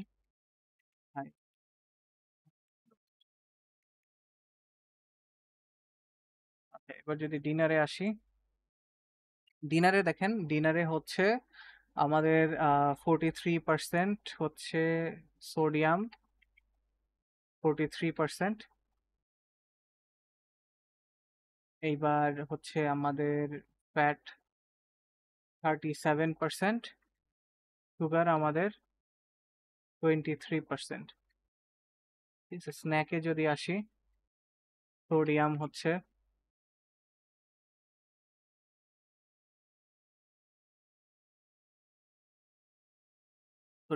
আমাদের স্ন্যাকে 14%, আমাদের ফ্যাট হচ্ছে 21%, আর আমাদের সুগার হচ্ছে 42%। 42%। তো এখন যদি আমি বলি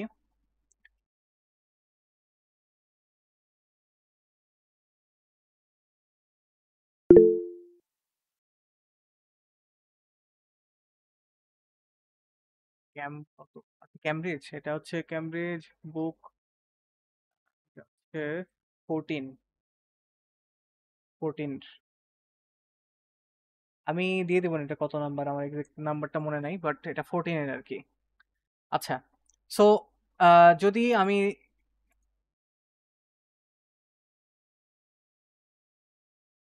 বেস্ট হতো আপনাদেরকে পুরা রাইটিং টাস্কে দেখাইতে, বাট আমাদের টাইমে কুলাবে না। বাট আই গেস আইডিয়াটা আপনারা বেটার বুঝতে পারবেন যে কেন আসলে এটা বেটার অ্যাপ্রোচ কেন, কারণ আমি কিন্তু ওভারঅল ট্রেন্ডটা কিন্তু বুঝতে পারছি।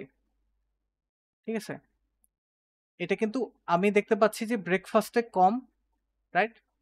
ব্রেকফাস্টে ওভারঅল কম, লাঞ্চের ক্ষেত্রে কিন্তু দেখা যাচ্ছে যে একটা রেঞ্জ ফলো করতেছে, রাইট? যে সিমিলার রেঞ্জে আছে সোডিয়াম ফ্যাট। ডিনারের ক্ষেত্রে আমি দেখতে পাচ্ছি যে ওভারঅল হাই, বাট সুগারটা জাস্ট বলা যেতে পারে যে ট্রেন্ডটা ফলো করে না। আবার স্ন্যাকের ক্ষেত্রে আমরা দেখতে পাচ্ছি যে অন্যান্যগুলা মোটামুটি রেঞ্জের মধ্যেই আছে, সুগারটা ট্রেন্ড ফলো করতেছে না, রাইট?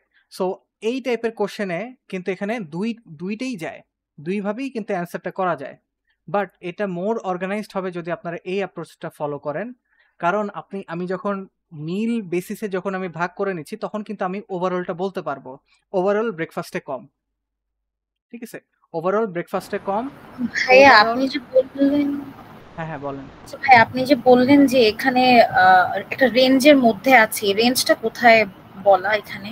রাইট, রেঞ্জের মধ্যে আছে বলতে আমি বলতে যে জিনিসটা বুঝাইছি যে এই রেঞ্জটা আপনি ডিরাইভ করে নিলেন, এটা কোথাও দেওয়া নাই, আপনাকে এক্সাক্ট বলা নাই। ঠিক আছে, যেমন ধরেন আপনার 43%, 37%, ঠিক আছে, 43%, 37% এটা গেল। আর এখানে এসে আপনার হচ্ছে ধরেন 23%, বা আপনি যদি এটাকে যদি আমরা রেঞ্জ হিসাবে যেটা আমি বলতেছিলাম যে দেখেন 43%, 37%, 42%। সো এখান থেকে আপনি কি ডিরাইভ করতে পারতেছেন যে 35%-এর উপরে কোনো না কোনো মিল টাইমে এই কোনো না কোনো নিউট্রিয়েন্টস 35%-এর উপরে কিন্তু থাকতেছে এটার পার্সেন্টেজটা। ঠিক আছে, যেটা হচ্ছে একটা হেভি অ্যামাউন্ট। সো এই জিনিসটা কিন্তু আমাকে কোথাও আউটলাইন করে বলা নাই, বাট আমি কিন্তু এটা ডিরাইভ করতেছি, আমি কিন্তু স্ট্রাকচার থেকে আমি বলতেছি। ঠিক আছে, বাট এই জন্য আমি বললাম যে এই জন্যই আসলে যে বামের যে ওয়েটা এটা মানুষের কাছে কনফিউজিং লাগতে পারে, কারণ সে গুলাই ফেলবে যে আসলে সে কোনটার সাথে কোনটা বলবে। আর এই জন্য এই রাইটের যে অ্যাপ্রোচটা এটা ফার বেটার অ্যাপ্রোচ, কারণ আপনার কাছে কিন্তু মানে আপনি যখন মিল টাইম ভাবে যাচ্ছেন তখন কিন্তু ওভারঅল বলার জায়গাটা কিন্তু ক্রিয়েট হয়ে যাচ্ছে, কারণ ওভারঅল ব্রেকফাস্টে কম, ঠিক আছে, ওভারঅল ডিনারে বেশি, আপনি কিন্তু বলতে পারতেছেন, রাইট? 43%, 37%, 23%, ঠিক আছে। আর সিমিলার আর বলতে পারেন যে লাঞ্চের ক্ষেত্রে একটা ও হচ্ছে খুব বেশি চেঞ্জ নাই, আপনি বলতে পারেন স্লাইট চেঞ্জ। স্ন্যাকের ক্ষেত্রে আপনি বলতে পারেন যে এইটা হচ্ছে কোনো ট্রেন্ড ফলো করে না, কারণ এখানে কমও আছে, মাঝারি 21% যেটা একটা মিডিয়াম ভ্যালু আছে, আবার 42% একটা হাই ভ্যালু আছে। সো দেখেন এই মিল টাইম দিয়ে যখন আমি ভাগ করতেছি তখন কিন্তু লেখাটা আমার জন্য আরো অনেক বেশি ইজিয়ার হয়ে যাচ্ছে। আপনি কিন্তু লিখতে পারবেন দুইভাবে, বাট আপনার রাইটিংটা মোর অর্গানাইজড হবে কোন ভাবে? মিল টাইমে আপনি যখন ডিভাইড করে নিচ্ছেন, রাইট? এটা কি আমি বুঝাইতে পারছি? জি ভাই, হ্যাঁ, একটু ওভারঅলটা আপনি একটু লিখে দেন। Right. হ্যাঁ, এই প্রবলেমটাই হচ্ছে ভাইয়া, মানে এক্সামে আমরা স্ট্রাগল করি যে Right. আসলে কারণ ভাইয়া একটা এটা মিথ কিনা জানি না, আমরা মানে এর আগে যে ক্লাসগুলো করেছি বা আমরা ইন্টারনেট থেকে যে ইনফরমেশন গুলো নিয়েছি ওখানে বলা হয় যে ওভারঅল 2 to 3 সেন্টেন্সের মধ্যে রাখতে এবং ওভারঅলে কোনো পার্সেন্টেজ অথবা নাম্বার না আনতে। এটা একটা মিথ।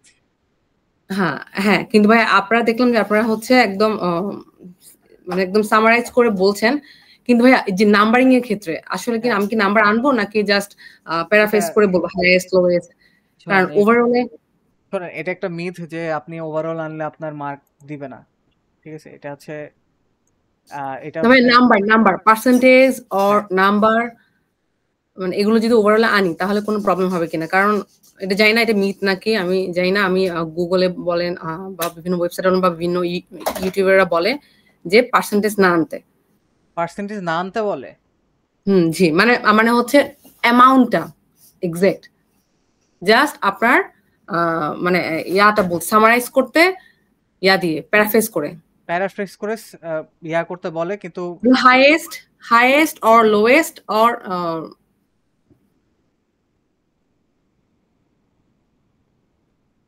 হ্যাঁ হ্যাঁ, না হাইয়েস্ট এন্ড লোয়েস্ট বিষয়টা আপনি একটা জিনিস কিন্তু আপনি আমার কথাটা ঠিকভাবে ধরতে পারছেন কিনা, নাম্বারটা এখানে কিন্তু ফ্যাক্ট না, ঠিক আছে? এখানে মেইন বিষয়টা হচ্ছে যে আপনি কিন্তু এখানে যে আপনি কিন্তু এটাকে এক্সপ্লেন করতেছেন, রাইট?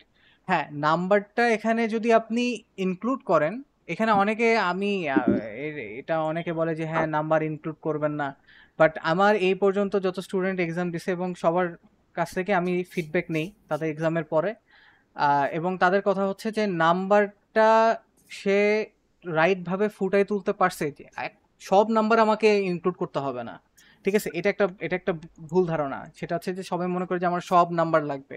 নো, আপনার শুধুমাত্র যেই নাম্বারটা আপনি ইউজ করতে পারবেন সেইটা ইউজ করেন, না হলে ইউজ করার দরকার নাই, ঠিক আছে? আপনি যেমন আমি একটা যদি ভালো এক্সাম্পল দেই, আপনার প্রসেস ডায়াগ্রামে আপনার কোনো নাম্বার থাকবে না, ঠিক আছে? ম্যাপে মোস্ট লাইকলি আপনার কোনো নাম্বার থাকবে না, ঠিক আছে? সো নাম্বারের যে বিষয়টা, এটা হচ্ছে আমি বলবো যে ইট ডিপেন্ডস।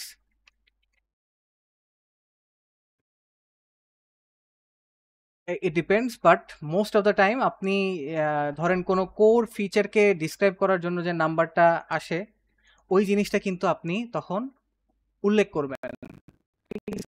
আপনার যদি এমন হয় ডায়াগ্রামে যেখানে আপনার এমন কোনো কোর ফিচার আকারে আপনার হচ্ছে বেসিকলি আসে, যেমন হাইয়েস্ট লোয়েস্ট ট্রেন্ড বা এই যে বিষয়টা, এই জিনিসটা কিন্তু নাম্বারের বিষয়টা কিন্তু তখন উল্লেখ করাটা বেটার হয়ে আসে। আপনার যখন আপনি ফর এক্সাম্পল কোনো ট্রেন ডিসক্রাইব করতেছেন, ঠিক আছে? কোনো গ্রাফে কোনো আপনার ট্রেন ডিসক্রাইব করবেন, তখন কিন্তু আপনার ভ্যালুটার দরকার নাই, লাইন গ্রাফের ক্ষেত্রে ফর এক্সাম্পল, ঠিক আছে? বাট আপনি ধরেন কোনো হাইয়েস্ট এন্ড, এখানে ধরেন আপনি এখন ক্যালোরিটা আমরা এখানে ডিসক্রাইব করব, ঠিক আছে? এখানে ক্যালোরিটা আমরা বলবো যে মানে কোনটা কত পার্সেন্ট হচ্ছে এইটা আমরা বলবো। এখানেও কিন্তু আপনার সব ভ্যালু কিন্তু আনার দরকার নাই, ঠিক আছে? আপনি এখানে কোন ভ্যালুটা আনবেন, ঠিক আছে? এখানে যেই ভ্যালুগুলো স্ট্যান্ড আউট করে, ঠিক আছে? এখানে স্ট্যান্ড আউট করে কোন ভ্যালুগুলো আপনি আনবেন হচ্ছে 42% সুগার স্ন্যাকে, ঠিক আছে? এটা একটা হচ্ছে আমি বলবো যে একটা ভ্যালু যেটা কিন্তু আপনার স্ট্যান্ড আউট করতেছে, রাইট? আবার ধরেন আপনি এখানে ধরেন ডিনারের ক্ষেত্রে আপনার কোনো ভ্যালু, আপনি কোনো নাম্বার যদি না উল্লেখ করেন, নো প্রবলেম। ওভারঅল আপনি হাই ভ্যালু বলে আপনি জাস্ট সুগারের ক্ষেত্রে কম সেটা উল্লেখ করতে পারবেন, ঠিক আছে? অনেকে যেটা মনে করে যে আমাদের সব নাম্বার ইউজ করতে হবে। আমি এই পর্যন্ত যত মানে রাইটিং যত দেখছি, সবাই যে জিনিসটা বলে যে সব নাম্বার, অনেকে মনে করে যে আমার যত নাম্বার আমি ইউজ করব তত বেটার, বাট মিথটা আসলে এইটাই যে যত নাম্বার ইউজ করব, ঠিক আছে? আমার তো সব ইউজ করার দরকার নাই, আমার যেখানে যেটা দরকার, বুঝতে পারছেন? আমি যখন বলতেছি যে ওভারঅল ধরেন ব্রেকফাস্টের ক্ষেত্রে আমার ভ্যালুগুলো সিমিলার, ঠিক আছে, কাছাকাছি তিনটার ক্ষেত্রেই, তখন কিন্তু আমার এই ভ্যালুগুলো না উল্লেখ করলেও চলবে, ঠিক আছে? যে ওভারঅল কম এবং তো এইটা কিন্তু এই নাম্বারের মধ্যে ধরেন থেকে গেছে, ঠিক আছে? এখানে আমার না উল্লেখ করলেও সমস্যা নাই। লাঞ্চের নাম্বারগুলো কিন্তু ইররিলেভেন্ট এখানে, ঠিক আছে? লাঞ্চের নাম্বারগুলো কিন্তু আমার এখানে যে খুব আহামরি কোনো নাম্বার এখানে আছে নট নেসেসারিলি, এইটা এইটা কিন্তু দেখা যাচ্ছে যে ওভারলুক করে কিন্তু এটাকে জাস্ট ডিসক্রাইব করে কিন্তু বলা পসিবল, এবং এটার নাম্বারটা কিন্তু আপনার দরকার নাই, ঠিক আছে? নাম্বারটা আমার কখন দরকার পরে বা ইউজ করলে বেটার হয়, যখন আমি কোনো স্পেসিফিক কোনো ফিচারের উপর কাজ করতেছি। ফর এক্সাম্পল এই যে সুগারের 42%, ঠিক আছে? আর আর আরেকটা ভ্যালু যেটা ইউজ করা যেতে পারে, ফর এক্সাম্পল এই যে সুগারের ক্ষেত্রে 23%, ঠিক আছে? এটা হচ্ছে হিউজলি ডিফারেন্ট অন্যান্য ভ্যালুগুলোর থেকে। সো আপনার সব ইউজ করতে হবে না, আপনি একটা মেইন ফিচারের গুলাতে আপনি ইউজ করতে পারেন, ঠিক আছে? এটা হচ্ছে মেইন পয়েন্ট আর কি। আচ্ছা, এখন আসলে আমি যে কাজটা করব, আমি আপনাদেরকে, আচ্ছা ভালো কথা, আজকের টাস্কটা কি? আমি একটু চেক করে নিচ্ছি, দাঁড়ান। আজকে আপনাদের অ্যাসাইনমেন্টটা কি সেটার উপরে বেসিস করে। আজকে অ্যাসাইনমেন্ট ফ্রি না ভাই?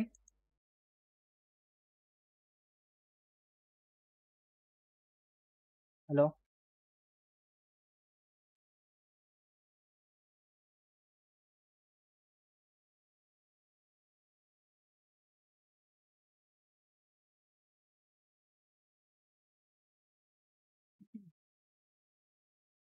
ওকে। আজকে যেহেতু অ্যাসাইনমেন্ট 3 আছে, যেখানে আপনাদের মেইন টপিক গুলাই হচ্ছে যে ডিফারেন্ট, এটা তো ভোকাবুলারি রিলেটেড, এবং আপনাদের অ্যাডভার্ব গুলো নিয়ে, অ্যাডভার্ব, অ্যাডজেক্টিভ, নাউন্স। আচ্ছা, আমি এই টাস্কটা আমরা ওই প্রোগ্রেস ট্র্যাকার টুল যেটা দিয়েছি না রাইম ভাই, হ্যাঁ ভাই, ওনারা ওই ট্র্যাকার টুলটাকে ফলো করতেছে। আচ্ছা আচ্ছা, ট্র্যাকার টুলের যে অনেক টাস্ক আমি দিয়ে দিয়েছি, প্রত্যেকটা ক্লাসের ফাঁকে ফাঁকে কি কি টাস্ক থাকবে সেটা দ্বারা ওইটা ফলো করেই কমপ্লিট করতেছে। একটু আপনার, আপনি রিসেন্টলি অসুস্থ ছিলেন তো এই জন্য একটু আপনার সাথে কালকে আমি এটা নিয়ে আলোচনা করব ইনশাআল্লাহ। আমি একটু চেক করি তাদের প্রোগ্রেস ট্র্যাকারে এখন কি আছে।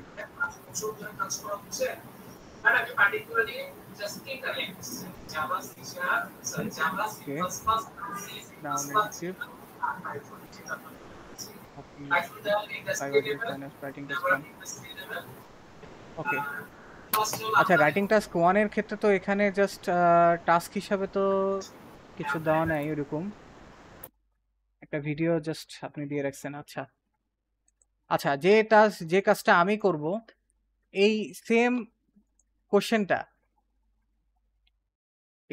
কোশ্চেনটা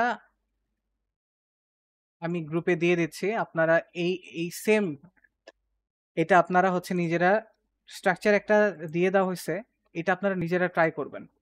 ঠিক আছে, আমি নিজে একটা লিখে দিলাম, সেটা আপনাদের যত না হেল্প করবে, আপনারা নিজেরা এটাকে কিভাবে স্ট্রাকচার করে লিখতে পারেন সেটা নিজে ট্রাই করে তারপরে আপনাদেরকে আমি যখন মানে দেখাই দিব আর কি, তখন আমি মনে করি যে এটা আপনাদের জন্য বেশি কাজে দিবে আর কি। ভাইয়া, আমার এই পাই চার্টটা নিয়ে একটা কোশ্চেন আছে। হ্যাঁ বলেন ভাইয়া, ফার্স্টে যে আমরা স্ট্রাকচারটা রেডি করলাম, এটা কি হচ্ছে আমরা আগে স্ট্রাকচারটা রেডি করে দেন আমরা এক্সপ্লেনেশনে যাব এরকম?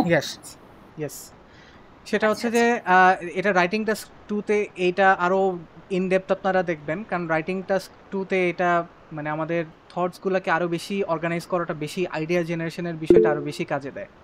ঠিক আছে, সো রাইটিং টাস্ক 2 তে এটা আরো বেশি ইন ডেপথ আমরা দেখবো, বাট রাইটিং টাস্ক 1 এর ক্ষেত্রে জাস্ট ওভারঅল একটা স্ট্রাকচার এনে এই ইনফরমেশনটাকে ওই স্ট্রাকচারের মধ্যে ফেলা। ঠিক আছে, এটাই হচ্ছে মানে মেইন টপিক ছিল আর কি আজকের। জি আপু, হ্যান্ড রেজ করছিলেন। হ্যাঁ জি ভাইয়া, আসলে আপনাদের কথা শেষ হজমেন্ট করতেন। ভাই, আমার একটা কোয়েশ্চেন ছিল, আমি হচ্ছে আগে পেপার বেস দিয়েছিলাম, এখন কম্পিউটার বেস দিব। পেপার বেসে ভাইয়া যেটা হচ্ছে সুবিধা, কোয়েশ্চেনে আমি হচ্ছে প্ল্যানিংটা করে ফেলতে পারি, বাট কম্পিউটার বেসে কি মানে ভাইয়া গত ক্লাসে ভাইয়া বলছিল যে আপনার জায়গার মধ্যে এমনি লিখে পরে তো ডিলিট করা যায়, যেহেতু আমার জন্য এটা নিউ। ভাইয়া, আপনারা তো কম্পিউটার বেস দিয়েছেন, একটু যদি শেয়ার করতেন। জি আপু, আপনাকে পেপার দিবে, এটা নিয়ে আপনার টেনশন নাই। আপনাকে পেপার দিবে, আপনি সেখানে নোটস করতে পারবেন, এবং তারপর আপনি সেখান থেকে ধরেন আপনি টাইপ করে লিখবেন, নো প্রবলেম। পেপার দেয় একটা। আর হচ্ছে ভাইয়া, ওভারভিউর ক্ষেত্রে যেটা আমি হচ্ছে আপনার সাজেশন চাচ্ছি, এই ওভারভিউটাই হচ্ছে আপনার লিখতে গিয়ে বেশি টাইম কনজিউম হয়, এবং হচ্ছে মানে যেহেতু আমার হচ্ছে সামারাইজ করতে হবে, কি নিব না কি নিব, এটা দিয়ে সাজাবো নাকি ওইটা দিয়ে সাজাবো, হাইয়েস্ট করবো না লোয়েস্ট করবো, এইটাতেই প্রবলেমটা হয়ে যায়। আমার মনে হয় কি আমার মার্কসটা এই কারণে ড্রপ করেছে, বিশেষ করে আপনার টাস্ক 1 এ। হ্যাঁ, না এটাই আমি আপনাদেরকে এই দুই ভাবে দেখানোর পিছনে কারণটা কি, কারণ ম্যাক্সিমাম স্টুডেন্ট কিন্তু আসলে এই ফার্স্ট অ্যাপ্রোচটাতেই যাবে। ম্যাক্সিমাম স্টুডেন্ট কিন্তু আরেকটা প্রবলেম ফেস করি, সেটা হচ্ছে যখন থিসিস ইন্ট্রোডাকশনটা লিখতে হয়, তখন হচ্ছে যেটা বললাম না ভাইয়া, কিছু হচ্ছে মিথ সব জায়গায় বলে যে প্যারাফ্রেজ করা। এখন ভাই যেটা থেকে আপনি যেমন হচ্ছে আনহেলদিকে প্যারাফ্রেজ করেননি, নিউট্রিয়েন্টসটাকেও ঠিক রেখেছেন। তা আমাদের হয় কি ভাই, তখন চিন্তা করতে হয় আনহেলদি প্যারাফ্রেজ কি হতে পারে, নিউট্রিয়েন্টসের প্যারাফ্রেজ কি হতে পারে, এইগুলো নিয়ে মানে কোনটাকে যে চেঞ্জ করবো কোনটাকে যে চেঞ্জ করবো না, এই স্ট্রাগলটা মানে এটা থেকে মুক্তি কিভাবে পাবো? কারণ হচ্ছে এই একমাত্র রাইটিং পার্টটাই ভাইয়া কোনো জায়গায় হচ্ছে আপনার মানে রিটেন নেই। আমাকে হচ্ছে যেমন আমি ফার্স্ট টাইম কি করেছি, চ্যাট জিপিটিতে কিছু নিয়েছি, হেল্প নিয়েছি, ওয়েবসাইটে কিছু ব্র্যান্ড 9 অ্যান্সার, বাট ওখানে হয় কি ব্র্যান্ড 9 অ্যান্সার ভাইয়া ওরা ওদের মতো করে লেখে, যেমন কয়েকটা কোয়েশ্চেনে সলভ করে। বাট ক্যামব্রিজ যেমন আপনি 1000টা কোয়েশ্চেন সলভ করেন না কেন, কোয়েশ্চেন আসবে আমার একটা আনসার্টেন, আপনাকে তখন ঘামাতেই হবে মাথা কি লিখবেন। অবশ্যই এটা ভাইয়া একটু হেল্প চাচ্ছি। এক হচ্ছে ইন্ট্রোডাকশন, থিসিস আর ওভারঅল। আচ্ছা, থিসিসের ক্ষেত্রে ফার্স্ট পয়েন্ট হচ্ছে যে আমরা যেই এখানে যে স্টুডেন্টরা যে মিস্টেকটা করে যে তারা ওভারথিঙ্ক করে ফেলে অনেক কিছু বিষয় নিয়ে। ঠিক আছে, যেমন আমি আপনাকে বলি নিউট্রিয়েন্টস। ঠিক আছে, নিউট্রিয়েন্টসের আপনি নিউট্রিয়েন্টস একটা কমনলি ইউজড একটা কোশ্চেন, এবং এই কোশ্চেনের ক্ষেত্রে আপনি যদি দেখেন সোডিয়াম, স্যাচুরেটেড ফ্যাট এবং অ্যাডেড সুগার, আপনি এমন কোন ওয়ার্ডের আন্ডারে এই তিনটে জিনিসকে ফেলতে পারবেন যেটা ফুড রিলেটেড? আপনি এটা একটু থিঙ্ক করেন, পারবেন না কিন্তু। নিউট্রিয়েন্টস বাদে কিন্তু আর কোনো ওয়ার্ডের সাথে কিন্তু আপনি কেমিক্যাল বলতে পারেন, বাট কেমিক্যালটা কিন্তু আপনার অবশ্যই এই ফুড রিলেটেড যে মানে এই কম্পোনেন্টগুলোকে যে বোঝানো হচ্ছে সেটা কিন্তু আপনি বের করতে পারবেন না। সো কোশ্চেনের ক্ষেত্রে আপনার মেইন টপিকের কোনো কিছু, যখন কোনো মেইন টপিকের কোনো বিষয় চলে আসে, যেটা ধরেন আমি সেখান থেকে যদি প্যারাফ্রেজ করি, সেটার মিনিংটা কিন্তু চেঞ্জ হয়ে যেতে পারে, টপিকটাই চেঞ্জ হয়ে যেতে পারে, সেগুলোর ক্ষেত্রে আমরা প্যারাফ্রেজ করি না। যেমন নিউট্রিয়েন্টস, যেমন ধরেন ল্যাঙ্গুয়েজ। ঠিক আছে, আমরা একটা এক্সাম্পল দেখতেছিলাম এর আগে যে ডিফারেন্ট ইংলিশ বাদে অন্য ল্যাঙ্গুয়েজ। ঠিক আছে, সো আপনি তো ল্যাঙ্গুয়েজের প্যারাফ্রেজ করতে যাবেন না, ঠিক সেম ভাবে আপনি নিউট্রিয়েন্টসের প্যারাফ্রেজ করতে যাবেন না। ধরেন আপনি এমন একটা টপিক নিয়ে লিখতেছেন যেখানে ধরেন ট্যুর নিয়ে লেখা হচ্ছে, ঠিক আছে, ট্যুরিজম নিয়ে। এখন আপনি ট্যুরিজমের জায়গায় যদি আপনি ট্রাভেল ওয়ার্ডটা ইউজ করেন, তখন কিন্তু আসলে ট্যুরিজমের যে মেইন থিমটা সেটা কিন্তু প্রকাশ পাবে না। সো আপনি সেই জায়গায় কিন্তু আপনার ট্যুরিজমের যে মিনিংটা, এটাকে সেম রাখার জন্য আপনি কিন্তু ট্যুর ওয়ার্ডটাই ইউজ করতে হবে। ঠিক আছে, সো এরকম কিছু যেগুলো বিষয়, যেগুলো ধরেন টপিকের, যেগুলো প্যারাফ্রেজ করলে টপিকের মিনিংটা চেঞ্জ হয়ে যায়, সেইগুলোর প্যারাফ্রেজ করবেন না। ঠিক আছে, এখন ধরেন আনহেলদির যে বিষয়টা, আমি যে এখানে ধরেন আনহেলদির যে আনহেলদির বিষয়টাকে প্যারাফ্রেজ করা পসিবল। হ্যাঁ, আনহেলদির এরকম কিছু বিষয় থাকবেই। ঠিক আছে, কিছু কিছু ওয়ার্ড থাকবে যেগুলো আপনার আসলে প্যারাফ্রেজ করা পসিবল, বাট আপনার আসলে তৎক্ষণাৎভাবে যদি আপনার মাথায় না আসে, আপনি যে কাজটা করবেন যে আপনি রাখেন, সেভাবেই রাখেন। জাস্ট সেন্টেন্সটাকে এমনভাবে প্যারাফ্রেজ করেন যাতে ডিফারেন্ট ওয়ার্ডিংয়ে সেম জিনিসই বোঝানো হয়। ঠিক আছে, আমি এখানে আনহেলদির জায়গায় হয়তো ডিজিজ প্রোন ওয়ার্ডটা ইউজ করতে পারতাম। ঠিক আছে, ডিজিজ প্রোন মানে যেটার কারণে ডিজিজ হতে পারে, এটা আনহেলদির মিনিংটাকেই পোর্ট্রে করতো উইথাউট এনি ডাউট। বাট এটা ইউজ করা যায় তো, বাট আই গেস না ইউজ করা তো কোনো যায় আসবে না। ঠিক আছে, কারণ এখানে বিষয়টা হচ্ছে যে এইটার মেইন থিমটা কি? মেইন থিমটা হচ্ছে যে ফার্স্ট অফ অল নিউট্রিয়েন্টস নিয়ে কথা বলতেছে, সেকেন্ডলি আনহেলদি নিউট্রিয়েন্টস নিয়ে। এখন আনহেলদি নিউট্রিয়েন্টসের আপনি এটার রেজাল্টকে নিয়ে আসতে পারেন যে আনহেলদি কন্ডিশন বা আনহেলদিনেস হবে এটার কারণে। ঠিক আছে, আপনি এইভাবে জিনিসটাকে পোর্ট্রে করে লিখতে পারেন। এটা আসলে ডিপেন্ড করে টপিকের উপরে। বাট এইটার ক্ষেত্রে ধরেন আমি আনহেলদিটাকে ধরেন ডিরেক্ট আমি চেঞ্জ করিনি, বাট এটাকে চেঞ্জ করা পসিবল ছিল। ঠিক আছে, আপনি বড়জোর আনহেলদিটাকেই আপনি প্যারাফ্রেজ করতে পারবেন। ঠিক আছে, আপনি কিন্তু নিউট্রিয়েন্টসটাকে প্যারাফ্রেজ করলে কিন্তু এটার মিনিংটাই চেঞ্জ হয়ে যাবে, টপিকটাই চেঞ্জ হয়ে যাবে। বুঝতে পারছেন? সো এটা আপনি যত টপিক ডিফারেন্ট টাইপ অফ টপিকের যত আপনি লিখবেন, বিশেষ করে প্যারাফ্রেজিং এর ক্ষেত্রে, আপনি দেখবেন যে কোন ওয়ার্ডগুলোকে আমি সেম মানে প্যারাফ্রেজ করতে গেলে এটার মিনিংটা চেঞ্জ হয়ে যেতে পারে।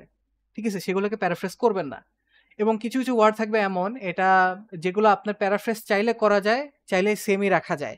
এটা পুরোপুরি দেখা যাবে যে আপনার তখনকার স্টেট অফ মাইন্ডের উপরে ডিপেন্ড করবে। কারণ আপনি যদি তখন তৎক্ষণাৎ যদি আপনার ব্রেনে প্যারাফ্রেজ করে যে ওয়ার্ডটা আপনি লিখবেন, ভোকাবুলারি ইউজ করবেন, সেটা যদি আপনার কাছে আসে তাহলে আপনি সেটাই লেখেন। আর যদি আপনার কাছে মনে হয় যে না, এটার ক্ষেত্রে কি লিখবো, ভেবে টাইম ওয়েস্ট হতে পারে, আপনি স্টিক টু যেটা অলরেডি আছে। বুঝতে পারছেন? এটা আসলে ডিপেন্ড করবে আপনার আপনার টাইমের উপরে এবং প্লাস আপনি আপনার স্টেট অফ মাইন্ডের উপরে যে আপনার কাছে আসতেছে কিনা। কিন্তু আমি আলাদাভাবে যে অনেক বেশি টাইম এটার পিছনে স্পেন্ড করব, নট নেসেসারিলি। বুঝতে পারছেন? রেখে দিলে ব্যান্ডে ইফেক্ট পড়বে। রেখে দিলে ব্যান্ডে ইফেক্ট পড়তে, এই যে যেই জিনিসটা বললাম যে খুব বেশি এফেক্ট পড়বে না, ঠিক আছে? কারণ আসলে প্যারাফ্রেজিং, কারণ এখানে প্যারাফ্রেজিংটা আপনার কাছে আসলে মেইন জিনিস তারা আপনার কাছে চাচ্ছে না। প্যারাফ্রেজটা বেসিক্যালি আপনি জাস্ট সেন্টেন্স, মানে প্যারাগ্রাফ স্টার্টার, সেন্টেন্স স্টার্টার, এটা দিয়ে আপনি জাস্ট থিমটাকে জাস্ট প্যারাফ্রেজ করে বুঝাচ্ছেন। বাট আপনার এখানে মেইন বিষয়টাই হচ্ছে যে এর পরে যেটা লিখবেন, ঠিক আছে? ওভারঅল সামারি রিপোর্ট করতেছেন, ফিচারগুলা কম্পেয়ার করতেছেন, রাইট? সো সেগুলা বেশি, অবশ্যই বেশি এখানে মার্ক বহন করবে। আপনার প্যারাফ্রেজিংটা জাস্ট বেসিক্যালি সেন্টেন্স স্ট্রাকচার, মানে সেন্টেন্স স্টার্টার হিসেবে কাজ করবে আপনার জন্য, যে আপনি থিমটাকে আপনি এক্সপ্রেস করতেছেন, তারপরে আপনি মেইন টপিকে চলে যাচ্ছেন, ঠিক আছে? সো এখানে আসলে এটা নিয়ে যতটা বেশি রাইটিং টাস্ক 1 এর প্যারাফ্রেজিং এ মাথা ঘামানো হয়, তত মাথা ঘামানোর আসলে কিছু নাই, এই আর কি।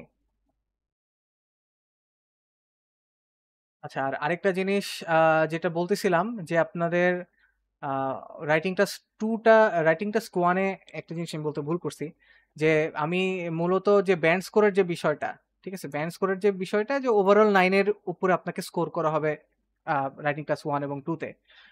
বাট রাইটিং টাস্ক 2 তে হচ্ছে 2/3 মার্ক ডিপেন্ড করে আর কি। সো মার্কিংটা বেশি কাজ করে আর কি।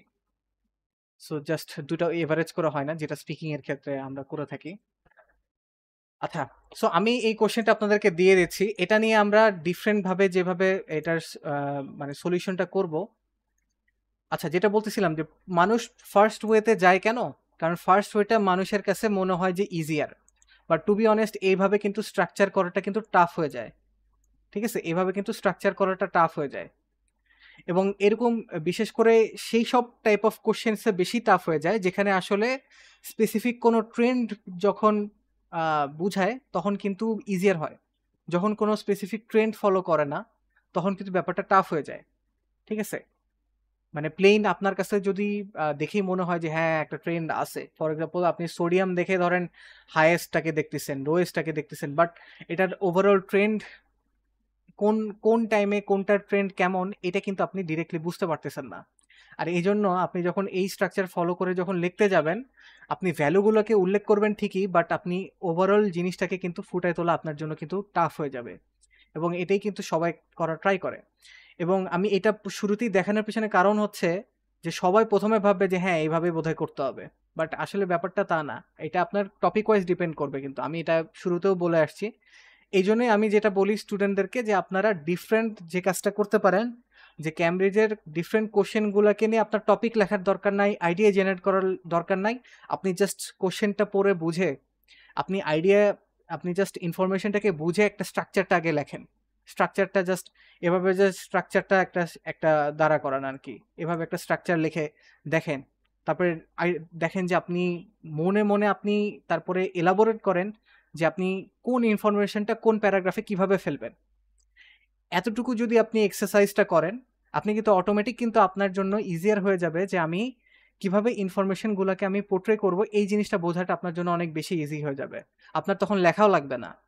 আপনি যদি ইনফরমেশনটাকে কিভাবে আমি সাজাবো এটাই যদি বুঝতে পারেন, তখন কিন্তু আপনি ডিফারেন্ট টাইপ অফ কোশ্চেন্স আসলেও আপনি কিন্তু তখন ঠিকভাবে স্ট্রাকচারটা কোন স্ট্রাকচারে করলে আপনি সবচেয়ে ভালোভাবে লিখতে পারবেন এবং সবচেয়ে ইজিবার হবে, এবং মানে আপনার কোশ্চেনে যেই সব জিনিস চাওয়া হচ্ছে, ঠিক আছে, সামারাইজ করা, রিপোর্টিং দ্য মেইন ফিচার্স, কম্প্যারিজনস করা, কোনটা আপনি ইজিলি করতে পারবেন, ঠিক আছে? কোন স্ট্রাকচারে আপনি কয়েকটা স্ট্রাকচার, আপনি না হয় একটা টপিকের কয়েকটা স্ট্রাকচার দাঁড় করানোর ট্রাই করেন, ঠিক আছে? আপনার পুরোটা লিখতে হবে না। পুরোটা লিখতে গেলে তো আপনার একটা টাইম ওখানে যাবে। আপনি আগে স্ট্রাকচারটা নোট ডাউন করেন, ঠিক আছে? এবং তারপরে আপনি সবার টাস্ক থাকবে যে এই টাস্কটাই আপনারা হচ্ছে লিখবেন, ডিফারেন্ট স্ট্রাকচার এখানে দাঁড়া করানোর ট্রাই করবেন, এবং সেটা হচ্ছে জমা দেবেন, আমি চেক করব, এবং প্লাস কোনভাবে আসলে রাইট অ্যাপ্রোচে আমরা আগাইতে পারবো সেটা আর কি ধরাই দেব। আর নেক্সট দিনের যে ডায়াগ্রাম এবং ম্যাপ, প্রসেস ডায়াগ্রাম এবং ম্যাপ, নেক্সট দিনের যে টপিকগুলো আছে আর কি, এই টপিকগুলো এগুলোর সাথে কিন্তু ডিরেক্টলি রিলেটেড। যে কারণে আলাদা ওইটার ক্ষেত্রে আপনাকে লিখে দিতে হবে, ব্যাপারটা এরকম না। সো যেহেতু রাইটিং টেস্ট 1 এর আন্ডারেই পড়তেছে, রাইটিং স্টাইলের মধ্যেই, সো এখানে এমন না যে আপনার হচ্ছে ওইটা মানে ওই টপিকগুলোতে কোথাও কমতি পড়ে যাবে। ওই টপিকগুলোতেও যখন আমরা যাব তখন দেখব যে স্ট্রাকচারগুলো আরেকটু ডিফারেন্ট হবে কিভাবে। ঠিক আছে? প্রসেস ডায়াগ্রামের ক্ষেত্রে, ম্যাপের ক্ষেত্রে। এটাই আরকি। সো আমি এইটাই দিয়ে দিচ্ছি আপনাদেরকে। আপনারা নিজেরা যে স্ট্রাকচারগুলো ডিফারেন্ট স্ট্রাকচারে বসানোর ট্রাই করেন। আমি অলরেডি ২ টা স্ট্রাকচার দিয়ে দিছি। এইভাবে আপনারা ইনফরমেশনগুলোকে সাজানে বসায় ট্রাই করেন যে কিভাবে আসলে আমি এখানে একটা ট্রেন্ড এস্টাবলিশ করতে পারবো, একটা ওভারঅল একটা আইডিয়াটাকে কিভাবে প্রেজেন্ট করতে পারবো। এটাই হচ্ছে আসলে রাইটিং টাস্ক 1 এর মেইন বিষয় এটা না আসলে যে আমি কিভাবে লিখবো। ঠিক আছে? কারণ লিখতে সবাই পারে কম বেশি। বাট এই আইডিয়াটাকে ঠিকভাবে যে ফুটায় তোলা, ঠিকভাবে স্ট্রাকচারে বসায় সামারাইজ করে মেইন ফিচারগুলোকে রিপোর্ট করে প্লাস কম্প্যারিজনটা দেখানো, এটাই আসলে রাইটিং টাস্ক 1 এর আসলে মেইন মার্ক এই জায়গাতেই আছে আরকি। ওকে, আজকে আমরা এই পর্যন্তই রাখতেছি। হ্যাঁ রাইন ভাই, থ্যাংক ইউ। আমি ওই ওনাদের টাস্ক রিলেটেড একটু আলোচনা করি আরেকবার। সেটা আমি একটু স্ক্রিন শেয়ার দিচ্ছি।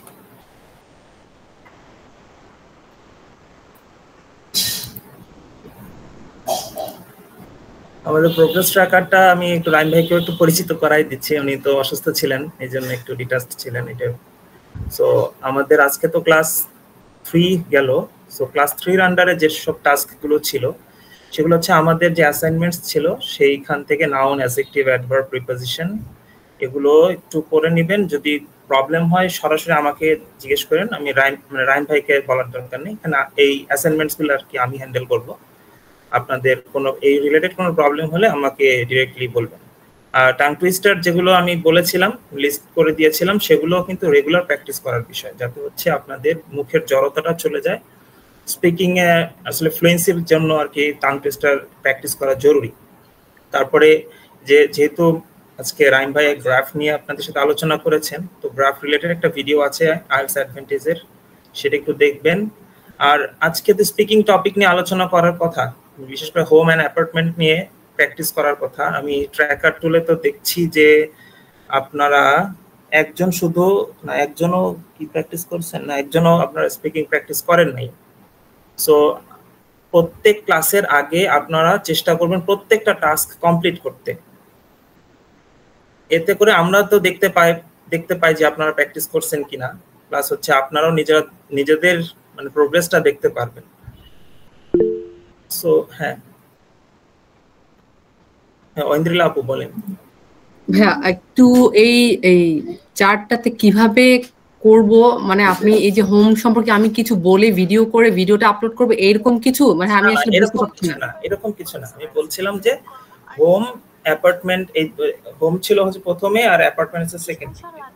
আর ভাইয়া আরেকটা কোশ্চেন ছিল হচ্ছে, এটা কি ফার্স্ট পার্টের কোশ্চেনের জন্য না কিউ কার্ডের জন্য, মানে এটা আসলে কিভাবে বলবো? কিউ কার্ড না, মানে আমি তো 15 থেকে 20টা সেন্টেন্সের কথা বলছি, মানে যত বেশি আইডিয়া আপনার মাথায় জেনারেট করতে পারেন এই টপিকের উপর। আচ্ছা, এটা র্যান্ডম, জাস্ট র্যান্ডম লিখবো প্লাস বলবো। হ্যাঁ, আপনি 15 থেকে 20টা আমি তো বলেছি, আপনি যদি চান আরো বেশি লিখতে পারেন। এটা আপনার ব্রেনে আইডিয়া জেনারেশনটা এখন প্র্যাকটিস করা, পরবর্তীতে স্পিকিং এর সময় এই টাইপের এই রিলেটেড কোশ্চেন আসলে দেখবেন সহজে আপনার ওই স্মৃতি থেকে অনেক আইডিয়া চলে আসবে। না ভাইয়া, এই হোম নিয়ে আমাকে ফার্স্ট পার্টে প্রায় 8-10টার মতো কোশ্চেন করছে। আচ্ছা, যাই হোক। তো এই টপিকগুলোকে আমরা এই জন্যই সিলেক্ট করেছি যে এগুলো নিয়ে আপনারা বাসায় লিখে প্র্যাকটিস করুন, প্লাস হচ্ছে লেখাগুলো তখন আর দেখবেন না, যখন আপনারা বলবেন তখন আর দেখবেন না, না দেখে ক্যামেরার সামনে, ফ্রন্ট ক্যামেরার সামনে জাস্ট এগুলো বলে যাবেন। আপনার এটা অন্যরকম ভাবেও বলতে পারেন, মানে একদম হুবহু ওইরকম বলতে হবে এমন না, নিজেদের মতো করে বলবেন। তাহলে কি হয়, ধরেন এই প্রথম ক্লাসের দিন হোম রিলেটেড একটা ভিডিও আছে, সেকেন্ড ক্লাসের পরে অ্যাপার্টমেন্ট একটা ভিডিও আছে, এরকম করতে করতে 2 সপ্তাহ 3 সপ্তাহ পরের যে ভিডিওটা দেখবেন তখন দেখবেন একটা ডিফারেন্স পাবেন, কারণ আপনি তো রেগুলার প্র্যাকটিস করতেছেন স্পিকিং এর। তারপরে হচ্ছে এই যে এই ভিডিওগুলো যে করবেন, করার পরে এই ভিডিওগুলো যখন আপনারা নিজেরা দেখবেন, আপনাদের কতটুকু আটকে গেল, ফ্লুয়েন্সির কোথায় ঘাটতি হলো, কি গ্রামাটিক্যাল মিস্টেক করলেন, এগুলো আপনারা তখন কিন্তু দেখতে পারবেন নিজের চোখে। কিন্তু বলার সময় কিন্তু এত কিছু বোঝা যায় না, কিন্তু বলার পরে যখন ভিডিও দেখা হয় তখন অনেক ভুল ত্রুটি বের হয়ে আসে। সো পরবর্তীতে ওইগুলা অ্যাভয়েড করা যায় এবং ওইগুলো দেখার পরেও নিজের কাছে মনে হয় যে না আমার আরো প্র্যাকটিস করা বেশি জরুরি। সো এই যে রাইম ভাই তো আপনাদের লেখার কথা বলেছে, এটাও কিন্তু অলরেডি টাস্কের মধ্যে আছে। এই যে রাইটিং টাস্ক 1 এর আমি লেখার জন্য দিয়েছি একটা লাইন গ্রাফ, একটা পাই, একটা বার আর একটা হচ্ছে টেবিল, চারটাই একটু লিখবেন এই ফরম্যাটটা ব্যবহার করে। রাইম ভাইয়ের ইয়াটা, এই ফরম্যাটটা যেভাবে আপনাদেরকে শিখাইছেন সেই অনুসারে এই চারটাই লিখবেন। লেখার প্র্যাকটিস করতে হবে এখন থেকেই, যেভাবে পারেন লিখবেন। যারা টাইপ মানে যারা হচ্ছেন কম্পিউটার বেস দিবেন তারা টাইপ করে লিখবেন, আর যারা পেপার বেস তারা হাতে লিখে করবেন। পেন ইউজ করবেন, পেন্সিল ইউজ করবেন না। আচ্ছা, আর নেটিভদের কপি করার বিষয়টা আমি কারো কোনো আগ্রহ দেখছি না। আমি এখানে কাউকেই দেখি নাই যে এই কাজটা করছেন আর হচ্ছে আমি এটাকে সব থেকে বেশি মানে প্রায়োরিটি দিই, কারণ এটা আপনার একে তো স্পিকিং এর মার্কিং এর একটা বিষয় আছে প্রনাউন্সিয়েশন। তো আপনার প্রনাউন্সিয়েশন ঠিক হবে এই নেটিভদের কপি করে, কারণ এখন ওয়ার্ড ধরে ধরে ওয়ার্ডের প্রনাউন্সিয়েশন ঠিক করার সুযোগ নাই। সো আমরা চাই আপনাদের ভালো হোক। এই যে রিডিং এর ক্ষেত্রেও আপনারা দেখলাম যে একটু ইয়া দেখছেন একটু না। হ্যাঁ ভাইয়া, এটাই মানে আমি বুঝতে পারছিলাম না যে কমপ্লিট করার পরে কিভাবে এটাকে মানে এটাকে কোনো ভিডিও করে এটা আমাকে প্রমাণ করার কিছু নাই। আচ্ছা হ্যাঁ, আমি ভাইয়া এটাই হচ্ছে আমি হচ্ছে ছিলাম মানে কনফিউশনে ছিলাম যে কি করব। এমনি ভাইয়া প্র্যাকটিস করা হয়, যেমন আজকে ক্লাস শুরুর আগে আপনার নেটিভকে যে ভিডিওগুলো চালিয়ে বলার চেষ্টা করা হয়েছে, কিন্তু মানে এটাই মানে আমি করেছি, এটাই আমি 1 লিখবো, এটাই তো। এই প্রোগ্রেস ট্র্যাকার টুলটা শুধুমাত্র আপনাদের সেলফ অ্যাসেসমেন্টের জন্য তৈরি করা। আপনি আপনার নিজেকে জাজ করবেন। এটা আমরা কেন দেখি, জাস্ট দেখি এই কারণে যাতে আপনাদেরকে একটু আগ্রহ জাগানো যায়, অথবা আপনাদেরকে একটু ইনফ্লুয়েন্স করা যায়, আপনারা যাতে প্র্যাকটিস করেন, শুধু এই কারণে দেখি, এছাড়ার কোনো উদ্দেশ্য নাই। এটা আপনাদের সেলফ অ্যাসেসমেন্টের জন্য তৈরি করা। আর এই গাইডলাইনটা আপনাদেরকে এইভাবে তৈরি করা যাতে আপনারা নিশ্চিন্ত মনে প্র্যাকটিস করতে পারেন, ডিস্ট্রাক্টেড না হয়ে যান। এই কারণে সো 30 মিনিট আপনারা যে কোনো কিছু শুনেন। আমি বলবো যে ব্রিটিশ পডকাস্ট শোনার জন্য, তারপরে হচ্ছে নেটিভদের 2টা ভিডিও কপি করা, যেটা আমি লিস্ট দিয়ে দিয়েছি, আর 5টা করে আর্টিকেল মিরর থেকে পড়বেন। জাস্ট এই টাস্কগুলো কমপ্লিট করবেন আর জাস্ট 1 লিখে দিবেন, তাহলেই হবে। ঠিক আছে, তাহলেই হবে। জাস্ট আপনি পড়েছেন, আপনি নিজে জানেন যে আপনি পড়েছেন, জাস্ট এখানে দিয়ে দিবেন, আর কিছু না, কারণ আমাকে প্রুফ করার কিছু নেই। আচ্ছা, আশা করি এটা বুঝছেন। আর আজকে যেহেতু স্পিকিং টপিক নিয়ে অনেকে প্র্যাকটিস করেন নাই, আমাদের নেক্সট ক্লাস থেকে অবশ্যই সবাই স্পিকিং প্র্যাকটিস করে আসবেন। হোম, অ্যাপার্টমেন্ট আর নেক্সটের জন্য হচ্ছে সব। এই 3টা টপিকের উপর আপনাদেরকে কোয়েশ্চেন করা হবে। যেহেতু রাইম ভাই ছিলেন না, সো উনিও একটু প্রিপেয়ার্ড থাকবেন আর কি। তাহলে নেক্সট ক্লাসে ক্লাস শেষ হওয়ার পরে স্পিকিং প্র্যাকটিস করা হবে রেগুলার, প্রত্যেককেই এই 3টা টপিক থেকে কোশ্চেন করা হবে ইনশাআল্লাহ। সিয়াম ভাই কিছু বলবেন?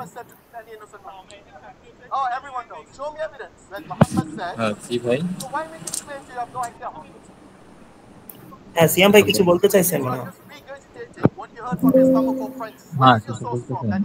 হ্যান্ড রেজ করছেন তো, এইজন্য বাবা।